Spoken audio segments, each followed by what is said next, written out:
I All I wasn't right, ready for that we're fade live. out. Yeah, that was this is the short version. And we are live here once again at the station of decapitation without your head. I'm Nasty Neal. And this is pizza eating Annabelle Lecter. Oh yeah, well that's all right. People Yeah, gotta eat. they do. I'm sure it's very charming to see me like Yeah, next time we do a dinner in the movie this way, we'll bring food. Yes, I think that's a good idea. I'll So don't, probably be eating pizza. all right. Good evening, So, everyone. From Joseph oh, C. yeah. Walsh. Well, good evening, Joseph C. Who Walsh. is this? Do I know this person? I don't know. Joseph C. Walsh. He looks like a good dude. Oh, I'm bad with names, Drew. I'm bad with names. But I'm happy to have you here. It's very cool. Appreciate it. Appreciate it. Hope you like the show. Yeah, to let everyone know, Gary Sherman, I've not been able to get a hold of him today, so I don't think he'll be on, but hopefully we can reschedule Gary. But we will have Poltergeist OD on the show, the music of the month, and we'll be here to talk about horror movies. Yes. So while we wait for our Poltergeist OD friend to come around, does he go by a particular name or does he stick with Poltergeist OD? Poltergeist OD. We can ask him. His name. Is that his Yeah. name? That's his name on Facebook, too. So I don't all know. right, cool. It's his given name from the Mama and Papa OD. Very nice, very nice. Hello to all the people over there. Neal, what do people have to do to get themselves to show up? Yeah, I'm not positive. There's something you can do. Let's see. We got Colleen. Hello, friends. Hello, Colleen. This is very cool. Jenny Spain from Dead Girl. What up? Nice. Jenny Spain, great guest. We need to get Jenny back on the show. Great guest.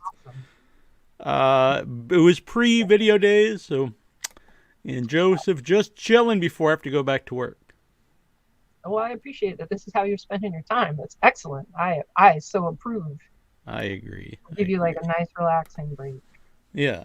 So I stayed up. Now this is not. I'm not calling Gary up. I stayed up all night watching the Gary Sherman marathon of films. Some of them I had seen before. Some of them I realized I had never seen before. And I have to say, I am a huge fan of the Gary Sherman films, even here or not. I won't change my mind on this. So I've seen Vice Squad many times. Yes. I saw it a lot of times growing up. I think it was a movie they used to show a lot on HBO for some reason, and it's one of my mom's favorites. And after watching it now, I was like, oh, I was way too young to be watching this when I was a child, but still holds up. Everything you watched as a child, you were too young to be watching as a child. Exactly. So not necessarily a horror movie, but definitely a thriller. Mm-hmm. And it was interesting right away. The song, Neon Slime. It's great 80s tune. And I was like, so I looked it up because I was interested. And Wings Hauser, who plays Ramrod, the villain in the movie, actually sings the theme song. Really? Yeah. Does he have a musical career? I don't know. I have to look more into this. I would like to try to get Wings Hauser on the show after. I actually re-listened to the theme a few times. Yeah. Music of the mom. Exactly. So, but anyway, what I wanted to say is there's so many 80s nostalgia today. And a lot of it really focuses on being like Stranger Things, or like, people wearing got the long hair, mullets, and like bright colors and things like that. But to me, watching Vice Squad, to me, that's more what I think of when I think of 80s movies.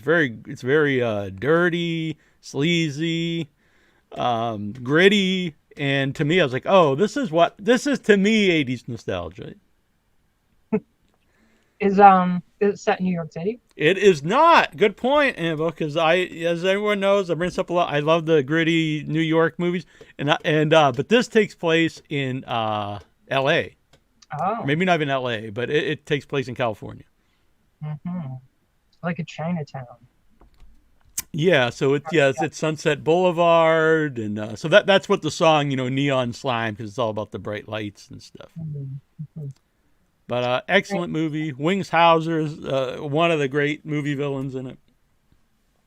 I haven't seen it. I'm sad to say I did not have time between the time I had to go to bed to go to work and the time I had to work until now. Yeah. Well, But maybe this well, could be maybe a blessing in disguise, because I would recommend checking out the Gary Sherman movies before we get him on. I started watching one. I'm like, I have to sleep. I have to sleep. I understand. So that'll Yeah. be good. Thank you, Gary. You've done me a favor. Yeah. And the special edition's out by Blue Underground, which was started by the great William Lustig, who made Maniac, another one of Yes. my personal favorites. And then another movie I think you'll absolutely love, and I realized when I started to watch it, I had not seen it before. I The thought Donald I'd seen it. one. Deathline. That's the one I started to watch. This movie I loved. I didn't get far enough. Oh my God, this is so good. Amazing cast. Donald Pleasance, Christopher Lee. Mm-hmm. And it takes place in the London Underground. Some great shots. There's a 7-minute shot where they actually, when they discover like the lair of, I won't tell you too much about what's going on. And then, so I love that so much. I listened to the commentary track because I have the special edition Blu-ray. And what's amazing, which we'll bring up to Gary, they were in talks with Marlon Brando to play the killer in the movie, and he was into it, but his son got sick at the time. Oh, wow. So that would be, yeah. Now the guy who plays him is amazing. So I don't know, if Marlon could even done better, but Marlon's a great name, but would he have been as good for the role? Exactly. So I'd highly recommend. I think you'll really like this because you like, and it's weird because Gary's a guy from Chicago. I want to know how he made his first feature film, an English movie over in England. Yes. Well, I know maybe a little more about that than you, but because I researched the Gary, at the time I was able to do a little in-between research that hadn't, because I couldn't watch the movies in my environment, but I could read things in my environment. So I don't want to spoiler it though. Yeah, cool. All right. So I think it's an amazing story, but there's a reason he's there. Nice. Yeah. So mind the doors. And as Gary says in the commentary, that when they changed it from Mind the Doors to Mind the Gap, it ruined his movie because now it doesn't make as much sense. But I guess back in the day, instead of Mind the Doors when you're on the tube, instead of Mind the Gap, it was Mind the Doors back in the day. Interesting. Yeah, mind the gap so you don't fall in between. Stuff in it, get sucked and killed. So great. And apparently this was really influential to a lot of to horror directors afterwards. I definitely have to pay attention because even when I put it on last night, I was already super tired. I did kind of come in and out of waking, and I did see the part you're referring to, this long scene, and I was half in and out of sleep, and I don't actually know if it's as long as I'm perceiving it to be because it seems long. But I guess that long works when you're actually paying attention. Yeah, no, it's great. The gore and stuff is really well done in this movie. I guess it's a cult film, but I really think it should be more well known. That opening theme repeats for about a year. It's great. It's very sleazy. It sets it up, but it's it literally loops. And I don't know why. So that was a tough setup for me. There's also apparently the American cut that everyone involved hates, the raw meat cut of the film. Interesting. It was sold without their knowledge. The raw meat is the American one? Yep. Huh. It's the same movie, but it's cut. It's cut differently. Curious. I'm gonna have to figure out. I'm gonna have to look because I tried to find both. Because I have the special edition Blu-ray. That's as far as I know, I think in the commentary it was the first time it was released in America, that version. So. Well, that should be interesting. And a nice little gem is also his movie Dead and Buried. I feel like I've seen that one. Doesn't it have a weird cover of a head above the ground? Yeah. And it's got a very like not creep show, but Tales from the Crypt kind of feel, only like in a feature film. Very EC Comics, I think. I think it's very heavily influenced by EC Comics. I like this one a lot too. Yes, I remember this. It's a great ending, Oh, nice twist on everything. from my youth. A young Robert Englund is in it. Yes. Jack Yes, Albertson's right. final film. Whose final film? Jack Albertson, old character actor. Oh, the guy that was in Willy Wonka. Yes. Yeah, Uncle Joe. Mm-hmm. And he's Not great that in it. all he was in, but that was like Yeah, one of my more impressionable films. yeah, he's great in it. Plays like the guy who's like the patriarch of this village. And Cool. I highly recommend. I'm a big fan of the Gary Sherman films. Poltergeist 3, not my favorite, but then I also found out that's not. It's his least favorite movie that he was involved in as well. Very interesting. So to all you folks out here who may or may not have come specifically for Gary, hey, Hello, Anthony Nato. that was my last name for a little while. Big reveal to the world. Any relation to Anthony here? I think so. Anthony, are you related to anybody in Maine? Maine, where people Troy. pick potatoes. Troy, okay, I'm sorry. By the way, Troy, I just saw your messages earlier. Troy? Oh, our different Troy. Troy, okay, is a filmmaker, and I'll get back to you after the show. Filmmaker's got some stuff coming up in the next Severed Limbs. Hello to Troy. Speaking of Severed Limbs, there's a whole bunch of people talking about a different kind of without your head new entertainment thing. This is next Saturday. Excited for Saturday. People talking about Saturdays. So I'll say that, and then our guest is here, Poltergeist OD. So we'll bring him in here, and then I'll talk quick about that. How's that? No. No? All right, we'll talk about this real quick next Saturday. We'll talk about next Saturday when we come back. Yes. We're going to bring Poltergeist OD in here. Boom! What Poltergeist OD, music of the month. Welcome to Without Your Head. You guys hear me all right? Yep. Yeah, I hear you great. Cool. I like the Zombie 2 poster, or Zombie, depending on... I think that's the first one there, yeah. Mm-hmm. Zombie. I'd show you the rest of the room, but it's literally just like piles of VHSs that I haven't gone through yet. No, that's cool. We're into it. Yeah. Awesome. So I heard Neal played one track in particular on the show last week, and I was like, this is amazing. We haven't had anything like it on the show before, so I'm really, really excited and glad you are with us for the month. Which song was it? Neal, do you remember which one? It was Shudder exclusive. Nice, yeah. So good. That one took a long time to write. I was super impressed. I'm just hearing all the different references. I'm like, this is amazing. I appreciate that. Thank you. I don't know how many references are in it. I think it's like 84 or something. It's crazy. It's a lot. It was cool because and there's some like deep dive mentions in it. It's not just all like the real well-known characters. I mean, like that song's probably going to be part of like a series because I have pages and pages and pages of just rhymes for movie titles. Wow. So like I think I have another one that is about 3 to 4 minutes now, so I might just like record that and call it Shudder exclusive 2 or something. I don't know. We'll see. So tell me the progression of yourself as a creator, as an artist when you were a kid. Like, I'm so curious about how you got to where you're at right now as a creator. So I only really started listening to rap in like 2011. Mm-hmm. Most of my life I was like deathcore, death metal. Like I was listening to like Dying Fetus and Suffocation when I was 9 years old. Mm-hmm. So I grew up like playing guitar and studying music that way.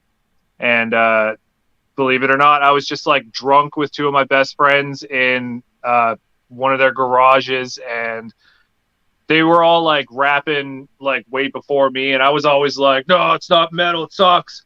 But yeah, one day they just convinced me to do it, and I was hammered. I wrote down a verse. I don't know how many bars it was. It definitely wasn't 16, but I like rapped it to them over a beat, and they were like, "This is actually really fucking dope." And I was like, "Okay, maybe I can get into this." So I started writing more, getting more serious about it. We started getting shows because I knew lots of people in the music industry here in Edmonton. Um, one day, like I think 6 years into rapping, just like generally horrorcore stuff, this dude hits me up and he wants to do a fan made documentary about Michael Myers. And so he asked me just as a fan, like if I could write a Michael Myers song. So I was like, okay, fine. Like, let me put on one of the movies.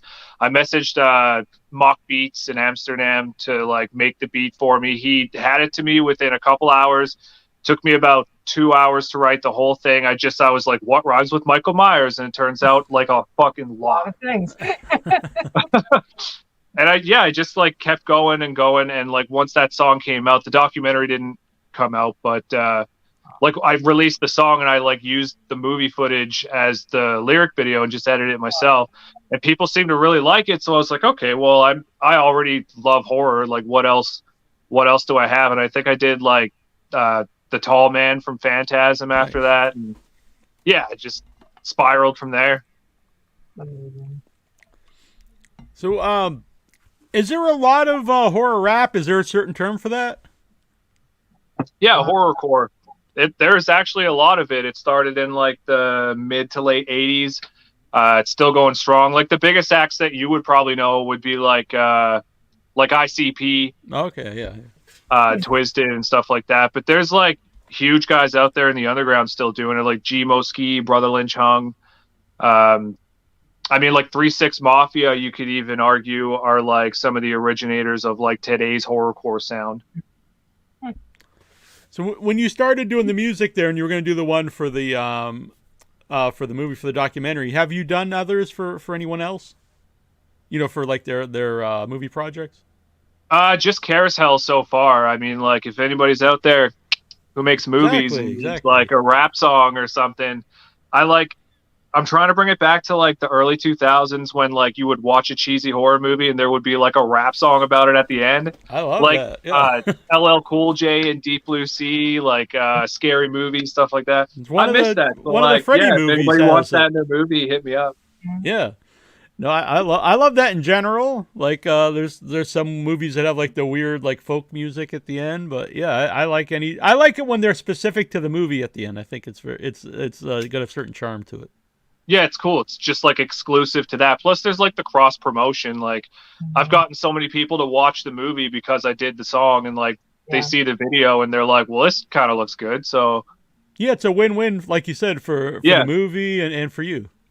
And I've had like fans of the series hit me up and be like, yo, that song you did was actually really dope. Like, do you have any more? And like, yeah, I do. So how did that go on, sorry. I was just going to ask, so do you play live? Perform? Yeah, all the time. Nice.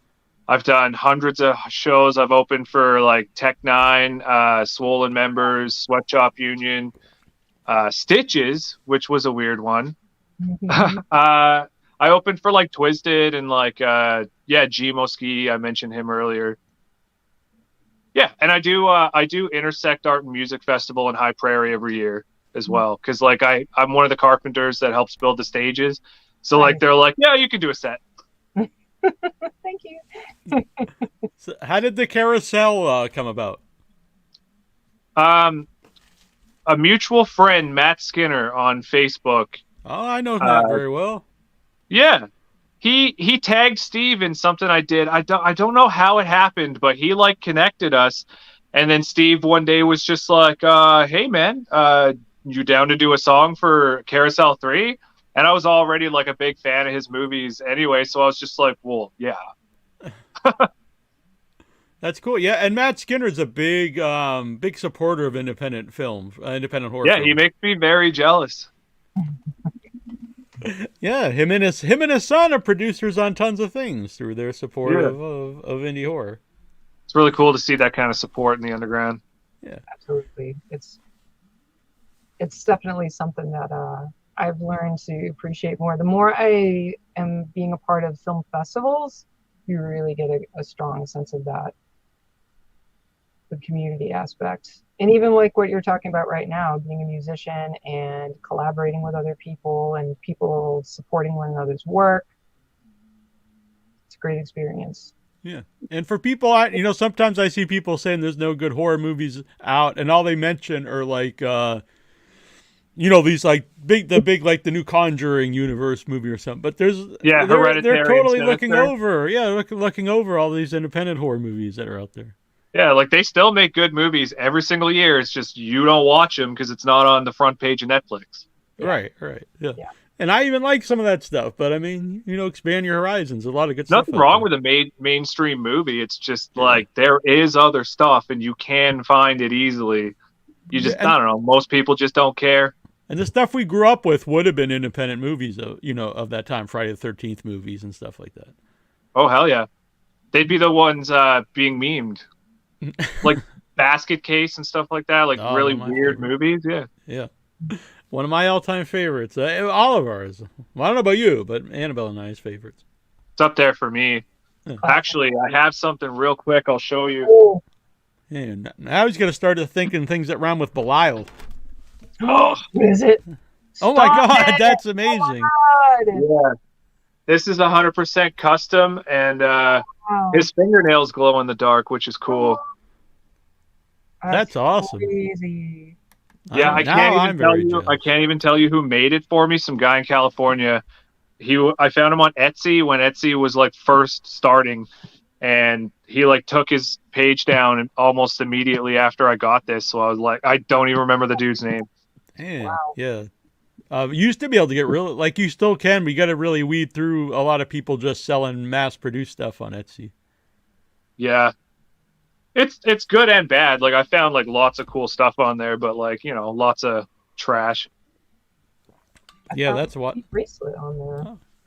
My Hellraiser bracelet. It's a lot of cool stuff still hanging out on Etsy. I don't think there's just have to know where to find it. Yeah. Mm. We take the time to find it. So are we ever going to get a basket case track? Hopefully eventually. I'm just going to keep, like, I have a huge list. Like, people ask me to do something, and I'll like, okay, I'll write it down. Like, I'm supposed to be doing Christine, and I've been saying it for like a year and a half, but like, it's hard to write as a female car. So like, it's giving me a bit of trouble. It's going to come out one day. I just finished writing a Hellraiser track for Pinhead. I have that Stephen King song. That's not public yet, but you guys can play it as much as you want. Oh, I actually had it lined up to play for the closing track, really, actually. Yeah. It's all good. Yeah. It'll say special guest Poltergeist OD and Gary Sherman at the end, but I can't edit here in the middle of the show. Yeah, that's fine. But, yeah. But no, that's a really cool track, and I did not know it wasn't public. Oh, yeah, no, I'm working on a video for it, but I have to download every single Stephen King movie. So, like, I don't have the hard drive space to do it. So I have to, like, do them one at a time, clip down the scenes that I need, and then, like, delete the movie. Oh, so you can't even find clips, like, maybe off YouTube? You could find certain clips you'd want, or? Yeah, but, like, I don't know. Sometimes people leave like watermarks. Sometimes it's not the right aspect ratio and like shitty quality. Like, I don't know. I'd rather just have like a 1080p version or 720 if I can. And it's also more fun that I think about to find a clip that everyone hasn't seen a million times. Yeah, and like if I'm referencing something like super specific, what are the chances of me finding the exact like 4 seconds I need on YouTube? Yeah. Facebook user Joseph Walsh, he had asked, why don't they make a Christine 2? Are they not remaking it? I think they're remaking it, but I think he's asked instead of remaking it, just do a sequel. Second, yeah. Because it does end with like the idea that the car is still alive. I think a sequel would have been much better and like, present time. So yeah. It still works. Like it's a car. You can make a car look nice. Yeah, and it could have taken it, decades to actually get back into because it's compressed at the end of the original one. There is sort of a sequel to Christine in Stephen King's books because it comes back in Needful Things. Mm. That's one of my favorite Stephen King books. Yeah, they never exactly say it's Christine, but it's they go and pick the car up in Salem, and it's funny because I've been reading them all for the first time, and so I just read Christine, then I read Needful Things, and as soon as they get in the car, they reference the same saying that everyone who was like possessed by Christine said, like the car smells a certain way, and I was like, oh, this car is supposed to be Christine, which I thought was it was very cool because it's there, but it's not like spelled out for you. So what got you into horror to begin with? People have different, like we have some actors and people on who don't necessarily like horror. They're just there because they're actors or performers or whatever. But obviously you went this path for a reason. What gave you the love of horror? Well, when I was like 6, I think my dad showed me it, and I don't know. He like explained like movie effects and makeup and stuff like that to me first. So I was more so like interested in it than scared. So like, and I grew up next to a family who were horror collectors. So yeah, like they would invite me over, and like I saw Child's Play at a really young age. I saw Jack Frost when it first came out. Yeah, just like living next to them. Jack really. Frost with the killer snowman, not when the dad comes back as the snowman. Yeah, not the happy one. Mm-hmm. No. Have you guys seen the sequel to that horror Jack Frost? It's Yeah, with a little pretty strange. I love it, but I love it too. amazing. it's hard to get somebody into both those movies because like the first one's like iconic, but then you put on the other one and like most people are just like, what the hell is this? That's the one with all the snowballs, right? Yeah. What's that? The second one has all the little snowball dudes, right? Yeah. Yeah, I love that. That was a great movie. Yeah. I love him too. So fun. It's definitely my favorite snowman in the shower, like rape scene ever in a film. Yeah, like top 10 at least. Right. But I both of us have a soft spot for all Christmas horror movies, good or bad. So I'm a big fan of both of those. Me too. I love Christmas movies are some of my favorite. Like I have a specific shelf in my house, just like there's a Christmas section. Christmas. Oh, just Christmas, not just horror.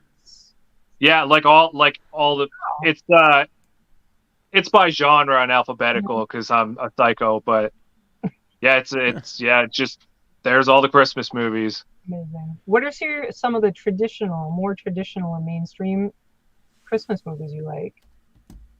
I love Elf with Cool. Will Ferrell. I do too. I think that's one of the best modern Christmas. I call it modern. I guess it's not that modern anymore, but yeah. Mm-hmm. I mean, like Christmas Vacation. Mm-hmm. What else? Home Alone. Mm-hmm. Die Hard. I'm with you. I give it to the people who want That's like do I say it? So a few years ago when I was in LA and we went to Quentin Tarantino's theater, the New Beverly, and it was Christmas Eve, and they showed Die Hard for Christmas Eve.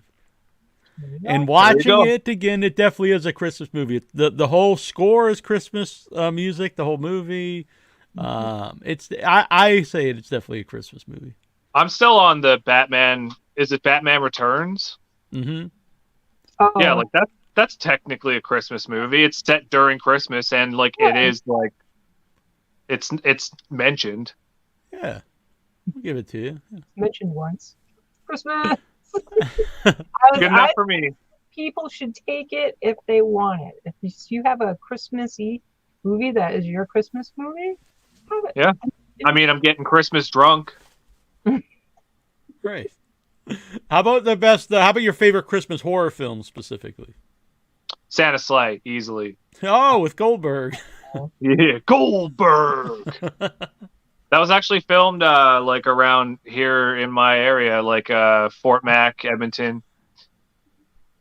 Did you know it happened at the time? Because I know a lot of times you'll find out some movie was filmed near you and you didn't even realize it was happening. I don't even think I lived here when they filmed it. I grew up in Newfoundland, like way east of Canada. Yeah. Yeah, very nearer to me. Mm, Talking with someone about the Bay of Fundy the other day. I think that's near you. I Let's see. Amanda Cooling says hello. Amanda, nice to see you. This was about earlier, but Black Marla did want to say that they absolutely love Deathline. Black A lot of nostalgia for raw meat. I was actually gonna watch Dead and Buried tonight. It's great. I really I'll be honest. I don't think I'd seen it before. It has a very EC Comics feel. It feels like a long version of a Tales from the Crypt. Yeah. I feel that. Great. Yeah. Great twist. Stan Winston does the effects. See, I just remember it from being a kid. That was one of those ones before I was banned from renting horror movies at that store. My mom reported me. Really? She's like, "Don't rent those movies to my child." I had to get my mom to rent them for me. No, I had the opposite. Horror-friendly family. My mom actually went to the video store and filled out a form that I could rent anything I wanted. Nice. Yeah, it's like I couldn't get NC-17 movies, I guess, but or X. I don't know if there was NC-17 was a kid, but I couldn't rent X-rated. I got Bloodsucking Freaks, and that was NC-17. They rented me and my friend Bloodsucking Freaks. Yeah, no one ever stopped me from renting Maybe anything. you were in junior high. Maybe. Well, that's like I grew up in a small town called Carbonear, and we had one movie theater that played one movie at a time, and like they didn't care. I walked into a bunch of R-rated movies. They were like, "Yeah, he'll be fine." Money. Yeah, I was never carded for anything until I was 40, and we went to see Texas Chainsaw 3D. Yeah, Nice. we went to a restaurant. That was when we went to the restaurant. Just a normal restaurant in the middle of the day. He's got gray in his beard. I think he dyes it away now. But he had gray in his beard, and they're like, "We need to see your ID." He only had a non-driver ID that they weren't going to accept, although it was a perfectly legal ID. Yeah, it's a state ID. I think they wanted us. Oh yeah, Yeah, that's weird. But I put up a fight. yeah, she's much more confrontational. But yeah, she's like, he's got gray in his beard. Yeah, no, I find it weird when I get carded too, because like I have a face tattoo, like my hands are covered in tattoos. I have the beard. Like I don't know, do I look 17? I don't know what movie it was, but I was carded at a movie we went to once, and they didn't card you because I even said, "Why didn't you card her?" Old. That's a fight right there. Exactly. I accept. All right. Lynn Marie says, "Good evening." So, where did the Poltergeist OD name come from? I was saying earlier that it's just your given name. Yeah, no, my parents were very cool, Mhm. big horror fans. No, so Obscene Division was the group. Those guys that I started rapping with. I'm still best friends with them. We're working on a new album, first album since like 2014. So I'm excited about that. But we're called Obscene Division. Mhm. And so that's where the OD comes from. I was just Poltergeist, but like nobody could find me online. Oh, yeah. So I was like, well, my Instagram, my slasher account, like Twitter and everything, it's all Poltergeist_OD. So I was like, why don't I just call myself Poltergeist OD? Like I've heard dumber names. That's It's something I very never. our name though. Yeah, that's something I never thought about until recently. People started bringing up to me when I was more in the festivals of movies that you need a name that is that you can Google, and it won't just be like 8,000. So if you call a movie Killer, it's like, well, you're not going to find that because that's everywhere. Yeah, being findable is like that's the game when you're a musician. So. And for a while, I remember going to festivals, and they kept saying you wanted a name that was high up in the alphabet because this was when Redbox was popular, and so it was all alphabetical. And so I told the guys, like, why don't you just make the movie Aardvark? And he did not find it funny, but I thought it was You didn't find that hilarious. funny. I found it. Yeah, I was like, he just looked at me. Aaron the Aardvark. Exactly. Yeah, you'll be number one on Redbox. Perfect. Yeah. So are you a big fan of Poltergeist then? Huge fan of Poltergeist. Favorite Poltergeist? I don't know. Just all three. I love all three. So I always watch them together. Like it's never like, oh, maybe I'll watch two today. It's always like, boom, I got to watch the whole thing. One long story. Yeah. I don't know if I've ever done that. Everything I see is usually like I fit it into a space of time. I should carve out some time and watch. It is really interesting to watch franchises back to back to back. Some of them really work. Some of them, it's weird because they're so different. Could we legally? I don't know. I love doing it. If we're talking over it and do commentary, could we legally watch those together, Neal? Probably not on YouTube. I mean, we could try it on Kick or something. I know it's if it's transformative, like legally you should be getting around it, but YouTube is very fickle with things. So. YouTube. Yeah, but that's why I've been doing more stuff on Kick for as far as the movie stuff. It flies under the radar for now. For now. Right. Yeah, I've had trouble with all these websites lately. My wrestling page completely wiped out on TikTok. Brutal. Yeah, getting stuff kicked off Amazon, T-shirts. I don't know. It's just well, because I use the footage from the movies in my videos, like I'll never be monetized. I'm okay with that though. It's not like I don't plan on getting famous because personally I think it would suck anyway. But like, let's be honest. All right with the footage. I make horrorcore rap about old '80s movies, so like it's probably not going to go that far. Perfect time. People that are into that generation and appreciate that generation of movies are hitting their financial peak. Mm-hmm. They want to reclaim that, so this is your time. This is your time to thrive. Just give me all your money. If you're watching this video, just send me money. It'll mostly be spent on McDonald's and beer. I promise you, I will spend some of it on music. Do you go to, have you connected with any conventions yet to perform at any of the ones that showcase music? No, I really, really want to. Just waiting for the financial availability, because like I gotta like take, I don't know, I want to do like 2 months off of work and just like travel the States and go to all the cons and just like have CDs, cards, thumb drives, whatever, and just like spread the name.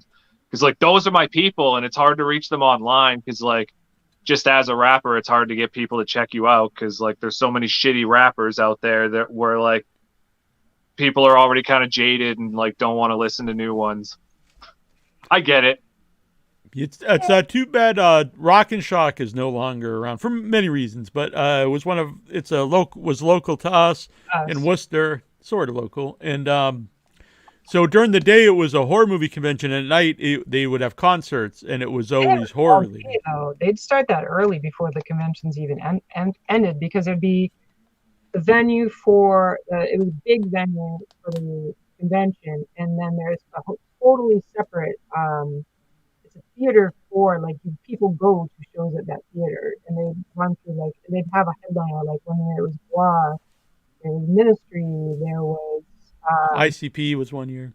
ICP, there was Doyle, there was who I don't like, but one year it was Alice Cooper with Rob Zombie, which is pretty big. Yeah. Wow. See, like if I could have got on a show like that, that would have. Yeah, because we were friends with someone at the time who opened up for Guar. Like they got booed because they weren't Guar, but still, like you're there and yeah. It's crazy how some fans will just like turn on anything that's not the band they paid to see. Like System of a Down fans are so bad for it. Really? They booed Mars Volta when they were here. Like Mars Volta are some of the best musicians ever. That's crazy. Kane Hodder has a Twisted tattoo, so if you can get your music to Kane Hodder, he might be into it. I just got to write a Friday the 13th song. Make him very about the ones that Kane plays, Jason. Yeah, just like pander to him specifically. Exactly. Yeah. It's probably too late this year, but I just looked up to see which cons have what. And the Monster Expo, which a couple of people we know is doing, they do, I guess they're doing music stuff. It's a cool convention because it's right really around the corner. growing over the last couple of years. It would be so cool to do a horror convention because, like, then I get to nerd out and buy a bunch of stuff. Plus, like, just performing for my exact audience would be fun. Yes. So I see we mentioned the zombie poster in the background, and we saw the Belial. So what kind of stuff do you collect? Just anything? Movie stuff. Yeah. Just everything. Like I don't know. Like I collect a lot of I collect Happy Meal toys still, and I keep them packaged and everything. Yeah. I keep the boxes and everything. I don't know if I probably can't find them in this mess right now, but yeah, I break down the boxes and have folders of those as well. So in the future, if anybody's looking for Happy Meal toys, I have them sealed with the box. It's I don't know. No, I like it. Yeah. What are some of your favorite toys from the Happy Meals? Just the 90s stuff. The Hercules plates, awesome. Mm-hmm. There used to be these Beetleborg watches. You opened them up and they played sound clips and stuff. Did you get that weird Grimace that had 6 eyes that was in the adult Happy Meal last year? No, I don't think we got it in Canada. I think that was an American thing. It was so weird. Did you see it? Oh, I was so stoked about it too. I was like, man, I'm getting this right now. I could never find. They were always sold out every time I would go. The adult Happy Shakes. Yeah, they never prepare for the wave of nerds that are gonna come buy this stuff. So I'm talking about that wave can go to Poltergeist OD. And they should. They should. He's 4 items, or not 6. Maybe you could design a Happy Meal related graphic for your album. Or a t-shirt or something. Yes. And all the proceeds go to me eating more Happy Meals. Yes.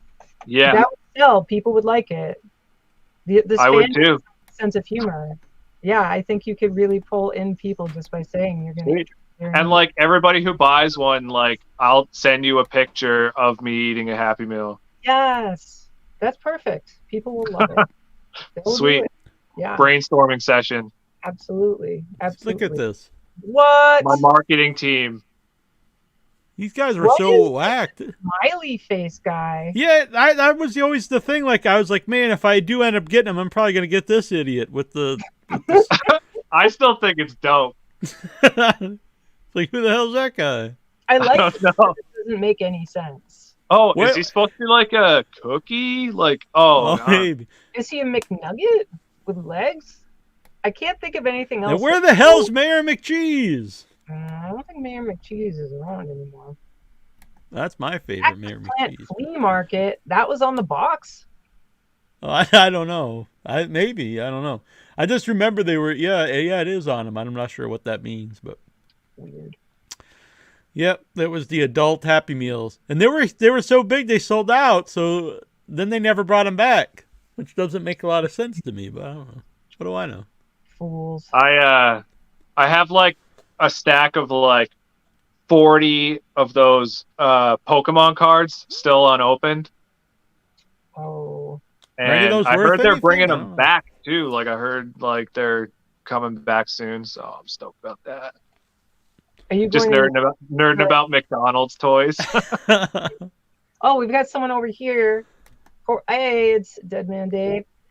The Muppet Babies McDonald's toys from the 80s were my fave, and he was 5. Hell yeah! To establish his youth. I have toys from the 60s and 70s. Wow. Old Hot Wheels and stuff like that. When did they start doing Happy Meals with toys? No idea. I'd have to look that up. Have you guys ever gone down the rabbit hole of like most unique McDonald's in the world? Because like anybody can buy one or like buy a building and turn it into a McDonald's. No, that's really. It's such a I'm fun rabbit fascinated. hole. Like I'll just tell you a few. Like there's the UFO one in Roswell. Like most people know about that. But like New Zealand has one that's just like a fucking plane up on an angle, and they like turned it into a McDonald's, and you can go eat in it. It's nuts. It's like a paper mache plane. It's That's pretty old. wild. I'm looking at it. It's got panels like wood. It's so sick. Crazy. Now that would be a fun video series to go travel to all the unique McDonald's and film. Yeah, I yourself mean, eating like there. there's one you can't get to because it's on like an army base, Oh, which is like the forbidden McDonald's. Like that's where I want to go the most. Oh yeah, there's a lot of I see the plane one. Yeah, Chicago. I didn't realize that song was a reference to something. Rock and Roll McDonald's. Does everybody here knows Rock and Roll McDonald's? The I song? do. Wesley Willis. Yes. Yeah, Yes. One of the great performers of all time. he had a bump on his forehead because like everybody he'd meet, instead of shaking their hand, he'd like headbutt them. So he had like this big permanent like purple mark here. Goose egg. Dave Deadman wants to know what kind of toy belongs in an adult Happy Meal. You know. He says he says, look at the next one. I think we all. Yeah, you know. Man, now I want to get the Mayor McCheese fleshlight. I'm gonna start a GoFundMe to get this created. You could get like a little nugget butt plug. People are refreshing right now to like see when you put that up. Like I'm getting my money ready right now. Maybe I could just make it as a T-shirt. I'm sure I'll get sued or something. Probably. Yeah, you probably get a cease and desist, and then what's the worst? You just take it down and stop selling it. That's true. Mhm. You just gotta rename it creatively. Yeah, Right. like all these bands that do like Mickey Mouse art and like Simpsons and like I see Ninja Turtles band shirts a lot. Mhm. They just do it until they tell them to stop. Yeah. Yeah. I like it. Mm. Had that ever happen to you? Has anything you put out there, anyone say, "Hey, what are you doing?" Like when I first put out a mixtape with Obscene Division, we used like a bunch of beats we got on YouTube, and I got a couple copyright strikes, but like that's it so far. That's cool. They told me that I won't get paid for my lyric videos, but whatever, I don't care. In it for the love. I mean, like I make some money off of like Spotify and stuff like that, and I'm dropping merch pretty soon, so Nice. yeah. Oh, cool. Where do you And I get have a job, like it's I'm not like going broke rapping. Good. Good. So where Is that do Although your I'd own shirt probably be now? better if I was. Is that your own shirt you're wearing? No, this is August Burns Red. This is a metalcore band. Oh, cool. Yeah, I couldn't quite. I only saw the top of it. I feel Yeah, like it's pretty you cool. need, get out. I had a nightmare about sharks last night. About I'm sharks? scared of sharks. I had a terrible nightmare with sharks last night. I haven't had a shark nightmare in years. But anyways, I can't remember dreaming about sharks ever. awful. It's awful. I live near the beach, and I was in a car going along, and you could kind of look down at the ocean, and I could see a big animal, like a water animal, and I realized it was a shark because it has very particular fins, and I wanted to doubt it, and I said something to the other person in the car, and they're like, "Oh, it's a shark." And so I'm looking at it, and it's just doing its thing, and then there was another one doing its thing as we went up the coast, and then there was just like your shirt, this giant, like bigger than a building, way bigger than a building, giant shark just was like, "Ah!" But then a gianter gorilla comes from the side and smashes it. It's probably one of the coolest dreams of my life, to be honest. It was like kaiju. There you go. That's the next King Kong movie. Yes. King Kong versus Megalodon. Yes. Somebody work on it. Exactly. That's what we'll make when all the fleshlight money comes in from the Mayor McCheese. We're gonna have to take this video down because there's too many golden ideas here. We're full of wonderful ideas. Yeah, it's full of something. Somebody's buying URLs right now. Mayor McCheese fleshlight.com and it's a very specific. I love that there's a whole website for it. Like, you're not just selling it. This is like a whole brand. Right. Oh man, Poltergeist. So where can you follow your stuff on Spotify or? Just any streaming app you use. Poltergeist space OD. I'm on Spotify, Amazon, Apple Music, Deezer, Tidal, all the weird ones. I'm on Napster. Oh, really? I didn't realize Napster was still around. I think that they're like on their way out now, but like they were paying artists like the most out of all the streaming services for a while. Yeah. So like, hell yeah. Yeah, that came full circle. It was the one everyone was against, and then it was paying people.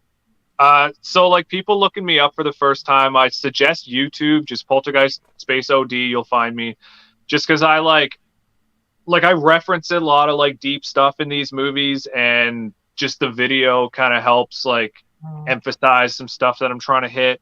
So I don't know. I just always find that that's like the best way to like experience what I do for the first time. And then go follow me on Spotify because that actually pays. Not well, but it does. Yeah. Is this Poltergeist OD a person with an eyeball floating out of their dismembered head? Probably, yeah. That sounds like me. All right. Very good. Very good. Yeah. And if someone was interested to have you do, a theme song or, something movie-wise or something, how would they contact you? Social media. I'm on Facebook, Poltergeist space OD. I'm on everything else as Poltergeist_OD. I'm on Twitter, Instagram, Slasher, TikTok, but I don't really use TikTok, so don't mess with me there. Slasher still exists? Yeah, it's going strong. It's good? Yeah, I love it. They've been updating constantly, and like it doesn't lag like it used to, and like there's a way bigger community now. Wow. Yeah, I started. I was looking for you guys on it because I was going to tag you in some posts, but like, you should get back on that. Yeah, it was there, and then I was like, I don't know about this, but shout out to Damon from Slasher. First started. Cool. Yeah, we have a Without Your Head page, I believe. I know I think it was it was either Nasty Neal or Without Your Head. I think it was Without Your Head, but I'll get that back up. That's a Slasher. Nice. I dig it. And I like the idea of because I've helped Without Your Head's helped out some other it's mostly punk bands that do a lot of horror stuff. So I'd be happy to put your name in if anyone's looking for music for their movie projects. That'd be much appreciated. I'm like really trying to get into movies just because like I don't know, it's always been my thing, and like melding music and movies would be like the perfect thing for me, I guess. Yeah. No, and exactly what you said. I think it's a win-win for everybody. People get cool music that they and you get the recognition. So I think it works out for everybody. Yeah, I love the cross promotion. I love telling people to watch this movie. Yeah. And like them actually doing it. Like a couple of my friends have already ordered copies. I'm gonna buy a box of them and just like give them out to all my friends. Nice.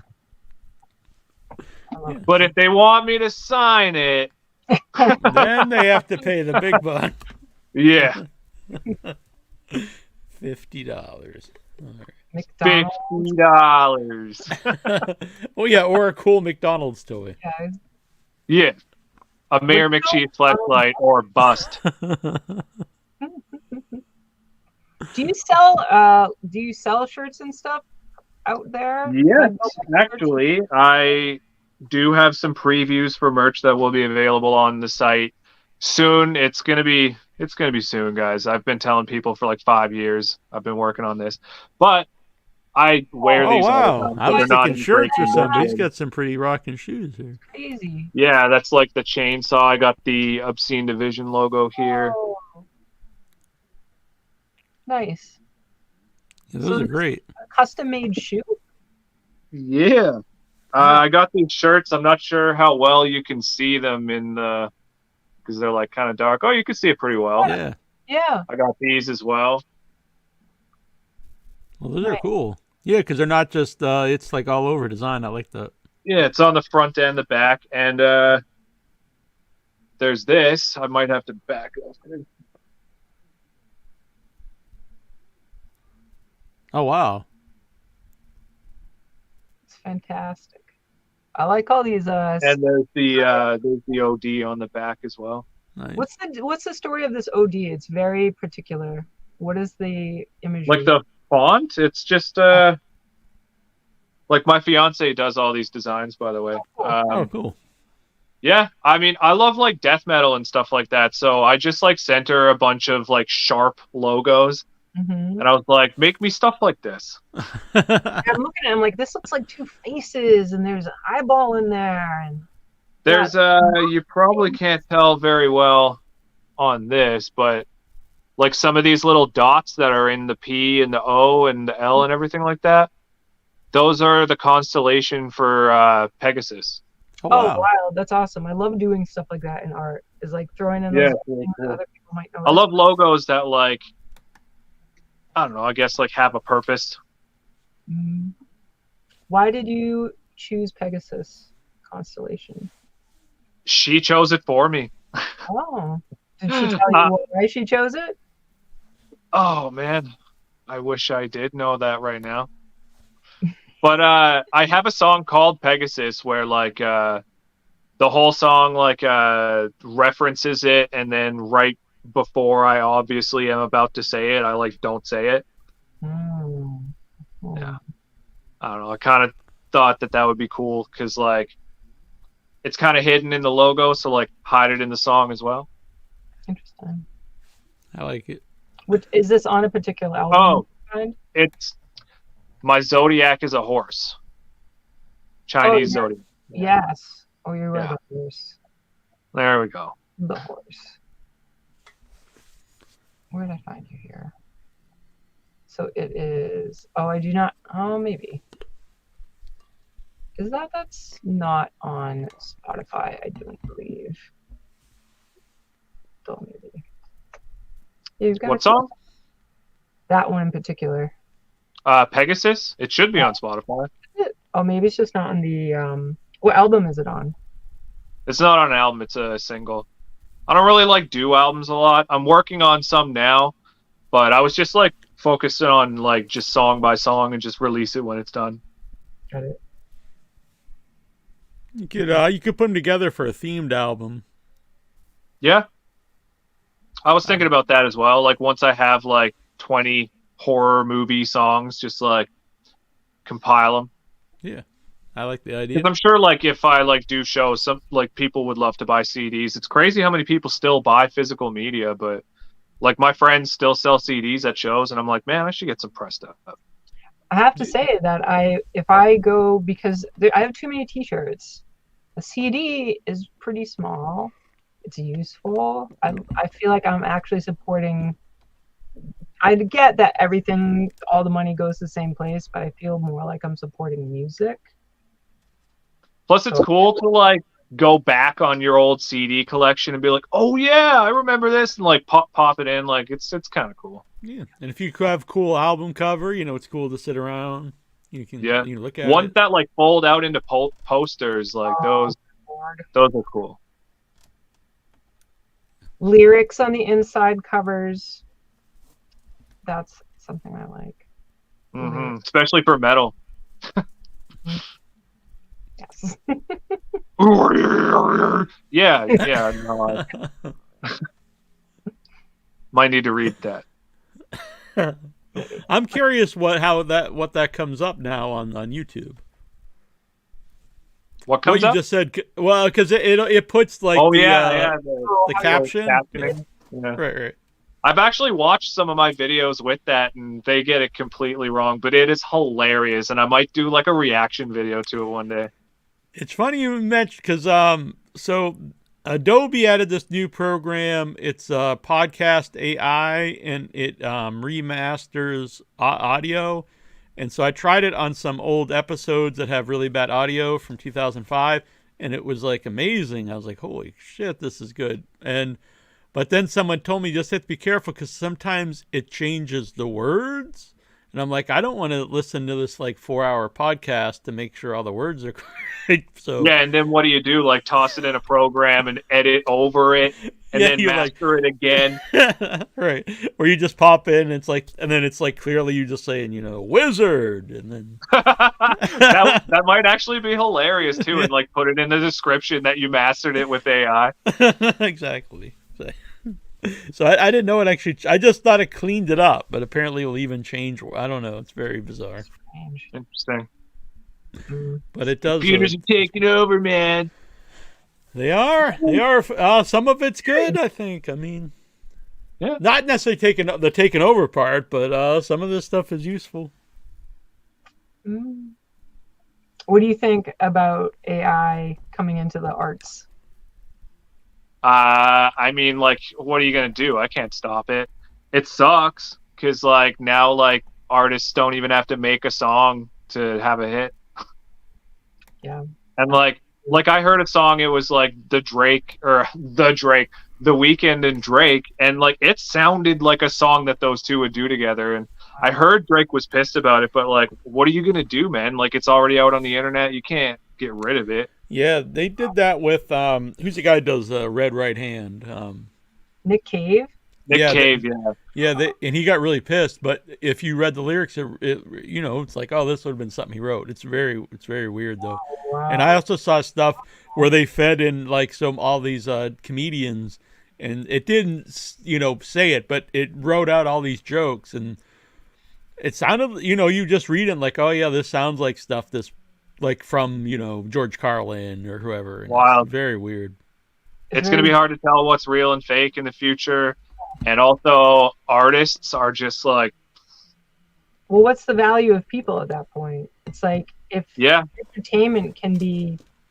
I mean, like, they just announced Brightburn 2 is going to be written by AI. And it's like, so you're just going to take people out of art? Like, the one thing that, like, we get to express...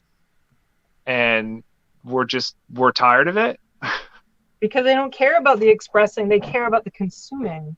And if they don't need us to express, it makes let's be honest, like the general person doesn't care how much effort was put into a song or a movie. They just want to see or hear what they're listening to, but different, which like AI will help with, because AI is just taking suggestions from all other source material and making the most generic what you would like thing. Mm-hmm. So if that's all people care about, then it works for them. Yeah, lots of guests said like it'll be like procedurals, like like Law and Order, those kind of shows where there is like a set kind of formula, like that kind of stuff would be able to. Eventually that's probably how they'll write those, because it's kind of how they're written in a way anyway. A certain formula. Yeah. Like CSI. But I mean, like, you're not going to get like really forward, like edgy, off the wall stuff. You're going to get the same thing you've heard a million times, just a little bit different. Mm-hmm. Yeah, it's really weird to me to see. Like I have a lot of movie friends who were like really pro. I get the for like I was saying with the AI that fixes the audio. I get how that's helpful instead of going through and doing all that. But to actually create all these things, to write everything, or it's very weird to see a lot of people like very pro that. A lot of people. I see a lot of not the majority of people, but I do see a lot of people in favor of it. I think that's very if you're strange. using it as a tool, I can see that as well. Because like, let's say like you have a premise and you type it in, it spits out whatever to you, and then you go in and edit that to your preferences. Like, maybe that's not so bad. I don't know. I wouldn't do it. Like I write everything. I'm not gonna type in here's what I want to talk about, and then like rap it to me, computer. Right. Yeah, but as you said earlier, I mean, we're not gonna. No matter who's against it, it's not gonna be stopped once it started. So Yeah, it's already it's in the air now. We just need creator enclaves, like the conventions. yeah, there are a lot of conventions like Monster. Like the places where we go and just create stuff for ourselves. Yeah, but unfortunately, we need more people who are like willing to go outside and do things now too. Mm-hmm. Absolutely. Like I got lazy as hell during COVID. Like I didn't do anything. And then like when I finally got back to work and back to like music and stuff, I found it exhausting for the first few months. Yeah. I was in school and internship. I didn't get away with no things. I just walked a lot. Definitely. I think it's COVID absolutely has contributed to that. I know with people I work with, relatives, that it changed a lot because it wasn't just that we weren't going out, it's that we were learning ways to stay engaged being inside. Yeah. That had to replace whatever it was we used to do outside. So now there are all these ways to just be inside and not have to go out. Yeah, and if you don't have to, most people won't. Mm-hmm. Yeah, that's when we started using Zoom for the show. I mean, it's a weird example, but still, it's like that. I think Zoom. We're using StreamYard, but Zoom like really rose during COVID. Oh yeah, that like I think was barely a thing. I think they just hit it just right that they were getting that going, and then it was because I was using it all the time for school and internship, and it changed very quickly to adapt to the new world. Did you guys see any of the Zoom movies? No. The Zoom and Skype movies? I think one was called Host. Mm-hmm. I thought that was cool. It's like somebody had to be on their feet and like, how can we make this work anyway? There's a lot of creative stuff that came out of that period where there was specific stuff that like that movie's actually made with Zoom. But people, a lot of outside of the box things like how do we still create something when we all can't get together and make it? And lots of podcasts were born. Mm-hmm. Lots of podcasts were born. Yeah. Mm-hmm. A lot of great audio shows boomed, like stuff that I can't even think of anything to reference from the olden days, like the Shadow Knows, and there were all these great audio dramas, podcasts of stories and wonderful serials and spooky stories that was like serialized, or ones that were a person just telling the story. There's Old Gods of Appalachia, amazing horror story. It's one guy who's doing it.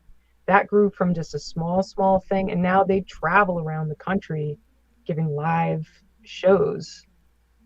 A lot of stuff like that came out. That was a very new thing that got tapped into during COVID, which I'm glad that happened. Considering how horrible everything was, that was a good thing to come from it. Mm-hmm. Well, I think it shows, people will always need to be creative, and not only people want to be creative, but people also want that. Want something to be entertained. Yes, desire for storytelling. And so I just heard that they're bringing Buffy back with most of the original actors as an Audible. Oh, really? Oh, interesting. Yeah, I'm stoked. Very cool. That's exciting. Buffy went on for a long time. I feel like it did. I remember. And then there was Angel as well, and they did like tons of crossover stuff. There's like a specific way you have to watch them together to get like the whole story in order, I guess. Yeah, when I mentioned reading a lot of King books recently, it was all on Audible, and it was all audiobooks. I was out walking and I flew through a lot of his books. I like just a lot of classic horror stuff that I've never listened to. Like the sound effects, the accents, and just like the different elements they can put into it. I'm not going to say it's better than reading because I don't want to get shot, but like I love it. I think it's just I like love it too. just a different angle to experience something. And Stephen King and his son, they're pro audiobook. So there are people who yell at me about doing the audiobooks, and that's not really reading. But if it's good for King and his son, then I think, that's a good endorsement. As Stephen King said, it's the oldest form. King has said it's the oldest form of storytelling. Is back in the day, you sat around the fire and told stories.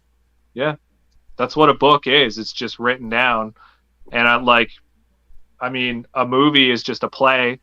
Mm-hmm. Mm-hmm. Yeah, that's really interesting the way you just said that. Of it's just written down. Is storytelling once upon a time was meant to be for this big audience. They would just pay attention to what was being said out loud. Books happen because you could reach more people, and there wasn't really opportunity to interact in that way. So now it's become where you can interact with your voice. I don't know. I just think it's really interesting how all of these different elements of what's important to this are kind of shifting a little bit, rematching in new ways. So and I think if you really break it down, what's important is the actual story that you're reading or listening. It's not necessary that it's on paper or whatever. I mean, the most important thing is that the story lives on. There's even the people who are like, oh, you're reading it on a screen? That's different than reading it on a page, which, like, I understand that, like, there's the physical feel, the smell, there's, like, things about it that would be attractive, but, like, reading it on a different platform isn't going to make the book different. It's not going to make your brain consume it differently. It's just that's a preference. I wonder if when the printing press was like invented, were people like, what are you doing reading that? You only should read handwritten parchment. They're taking like cursive out of schools now. Yeah. It's gonna be a thing of the past. I will say We've wasted our years. I will say, when I first saw that, I was like, oh, that's crazy. But then I thought about it. Besides, in my adult life, besides signing my name, have I ever used cursive? And I'm like, I don't think I ever use it. So. Yeah, like the second computers came out, I was like, yeah, we're done writing. I remember, yeah. I like to write. But do you write in cursive? I don't know what I write in. Sometimes it's like cursive and sometimes it doesn't. Oh, it's kind of like an amalgamation, yeah. It's just a mess. It's a mess. I'm glad I use my phone to write because I have terrible handwriting. Like, I would not be able to read it, especially if I was drunk when I thought of it. Like, oh, what does this note say? Oh, it's just a picture of a unicorn. I don't know what to do with it. They must teach you just how to sign your name, though, I guess, instead of teaching you how to write everything. Yeah, maybe. I mean, like, some people's signatures aren't even, like, mine's mostly just like a scribble, but I do it the same way every time. It's like the same scribble. Yep. Right. I wonder how they will develop signatures over time. Capital block letters for everything. Sometimes, Paul. They'll probably just spell their name, like, just... Yeah. That's what me. You'll just put your thumbprint and they'll zap it. Well, maybe you'll have a touch thing. Don't they already have those like hand chips where like they scan your hand and you could pay for something? Probably. I don't know. Maybe that was like a prototype I was reading about. I saw something like that a while ago. I started using the fingerprint thing on my phone, and I'm anxious about it. I'm scared. Yeah, that is interesting. I wonder, like, because they always say like they can they listen to you and stuff. So I guess they could like upload your thumbprint somewhere. And what do they do with that though? I don't know. But I don't know. Don't take my money out of the bank. I've been working hard. I got good credit. I've come a long ways, Nasty Neal. Well, that's good. Bren Cook. Stories stimulate the brain in the same way, regardless of whether they are read or heard. Mm.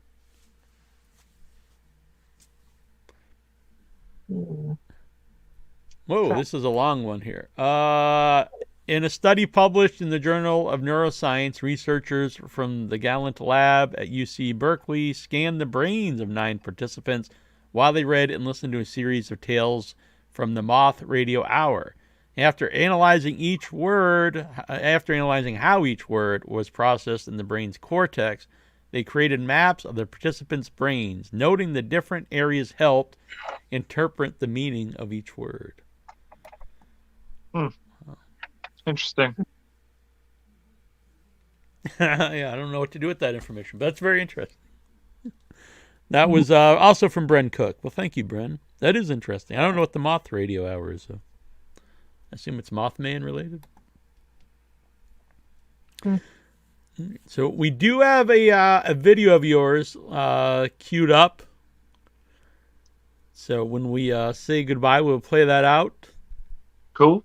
We have The Good Guy, which I think people might be able to figure out by the title what that is about. Yeah, see, like, I always try not to have the title of the song the movie title. Mm-hmm. Sometimes it's hard, though. Yeah. I've got a Humanoids from the Deep shirt. I'd be into a Humanoids from the Deep track. I mean, I could write that down. If anything, it'll probably already be a rhyme somewhere in my notes. Are you gonna send the McDonald's bucks? Yeah. Make it rain with McDonald's bucks. Yeah. Mm-hmm. Send me a Mayor McCheese fleshlight, and I'll make you a Humanoid from the Deep song. I'm keeping that for myself. Well, we can make multiples. You gotta make it. Yeah, you gotta make a mold, and then you'll be golden. I'm gonna get to work on this. I'm sure there's a lot of people like me who are dying to have one. What are you doing? Just sketching. Just doodles. I do. I've always had a fascination for Mary McGee. A weird fascination. All right. Well, it's been very cool to talk with you. Yeah, you guys as well. Like, I love the show. Thank you. And we'll do this again sometime. Yeah. Hell yeah. And if you've got any high recommendations for other musicians who we should have on, please feel free to share. It'd be great to have some more diversity with the show. I'd love it. Because not that I don't love the horror punk, but we have a lot of horror punk. So we got to mix it up. Yeah. Fair enough. Cool. All right. And we're gonna start doing some more music oriented things like Without Your Head TV, which is like a horror music kind of like MTV, but for horror stuff. So it'd be cool to include a video from you in that in the future. Yeah, that'd be awesome. Just hit me up whenever. All right. Sounds good. All right. We're going to play The Good Guy from Poltergeist OD. And then we will be back. Thank you, Poltergeist. Great to have you. Mr. OD. Thank you, guys.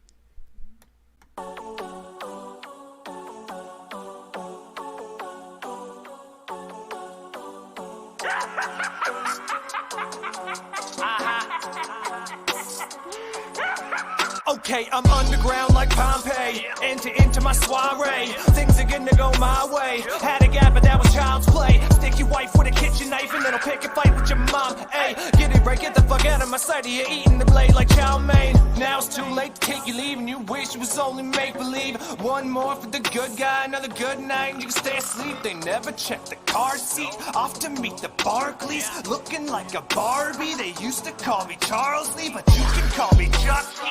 Nice to meet you, Andy. Nice to y'all to welcome me into your little family. But what happened to Maggie? Guess they'll never tell ya. But you got me, Prince Leano, that's cause I'ma kill ya. I'll be under the sheets, I'll be packaged in plastic. You'll be fucking deceased, and I'll be taking a picture to fax it. Stricken just from the possession, I'm making a flip and I'm having a blast, kid. Meet the evil doer, beat a tutor with a ruler, and bury the hatchet. Hey, what wanna play your games. What you say, Cinderella? You'll be safe in the rain if you just stay in my umbrella. You'll be safe from the pain if you just lay down still now. A delay for day was Cinderella. Look who's stalking out, just your luck. Look who's stalking out, running amok. Look who's got the town telling your kids don't fuck with the truck and get dunked in the truck. Look who's gonna believe you. I've been burned, buried, beaten, stabbed, shot, chopped up, and I still got time to cleave you. I've been run over, melted and fried. Hell, I even took a bride. Hell, I even been to hell, and well, I gotta look you satisfied. Bitch, I can't die. I'll keep coming back again. Playtime's over, shit faces. Time to hit the path again. Time to get to stabbing him till it opens up his abdomen. Spread you like a pathogen, cut more holes than the Vatican. And I don't know if you can handle it. Follow me like even Adam did. Slash and hack and sack him like I'm bad at micromanagement. I just want that first milli. Cut your brakes like some severed Achilles. Aren't you feeling dizzy? I hit your spot like Jennifer Tilly. I'm in the kitchen no matter what. Nothing personal, don't be flat as slut. I just wanna spread the seed of evil, but the sequel's catching up.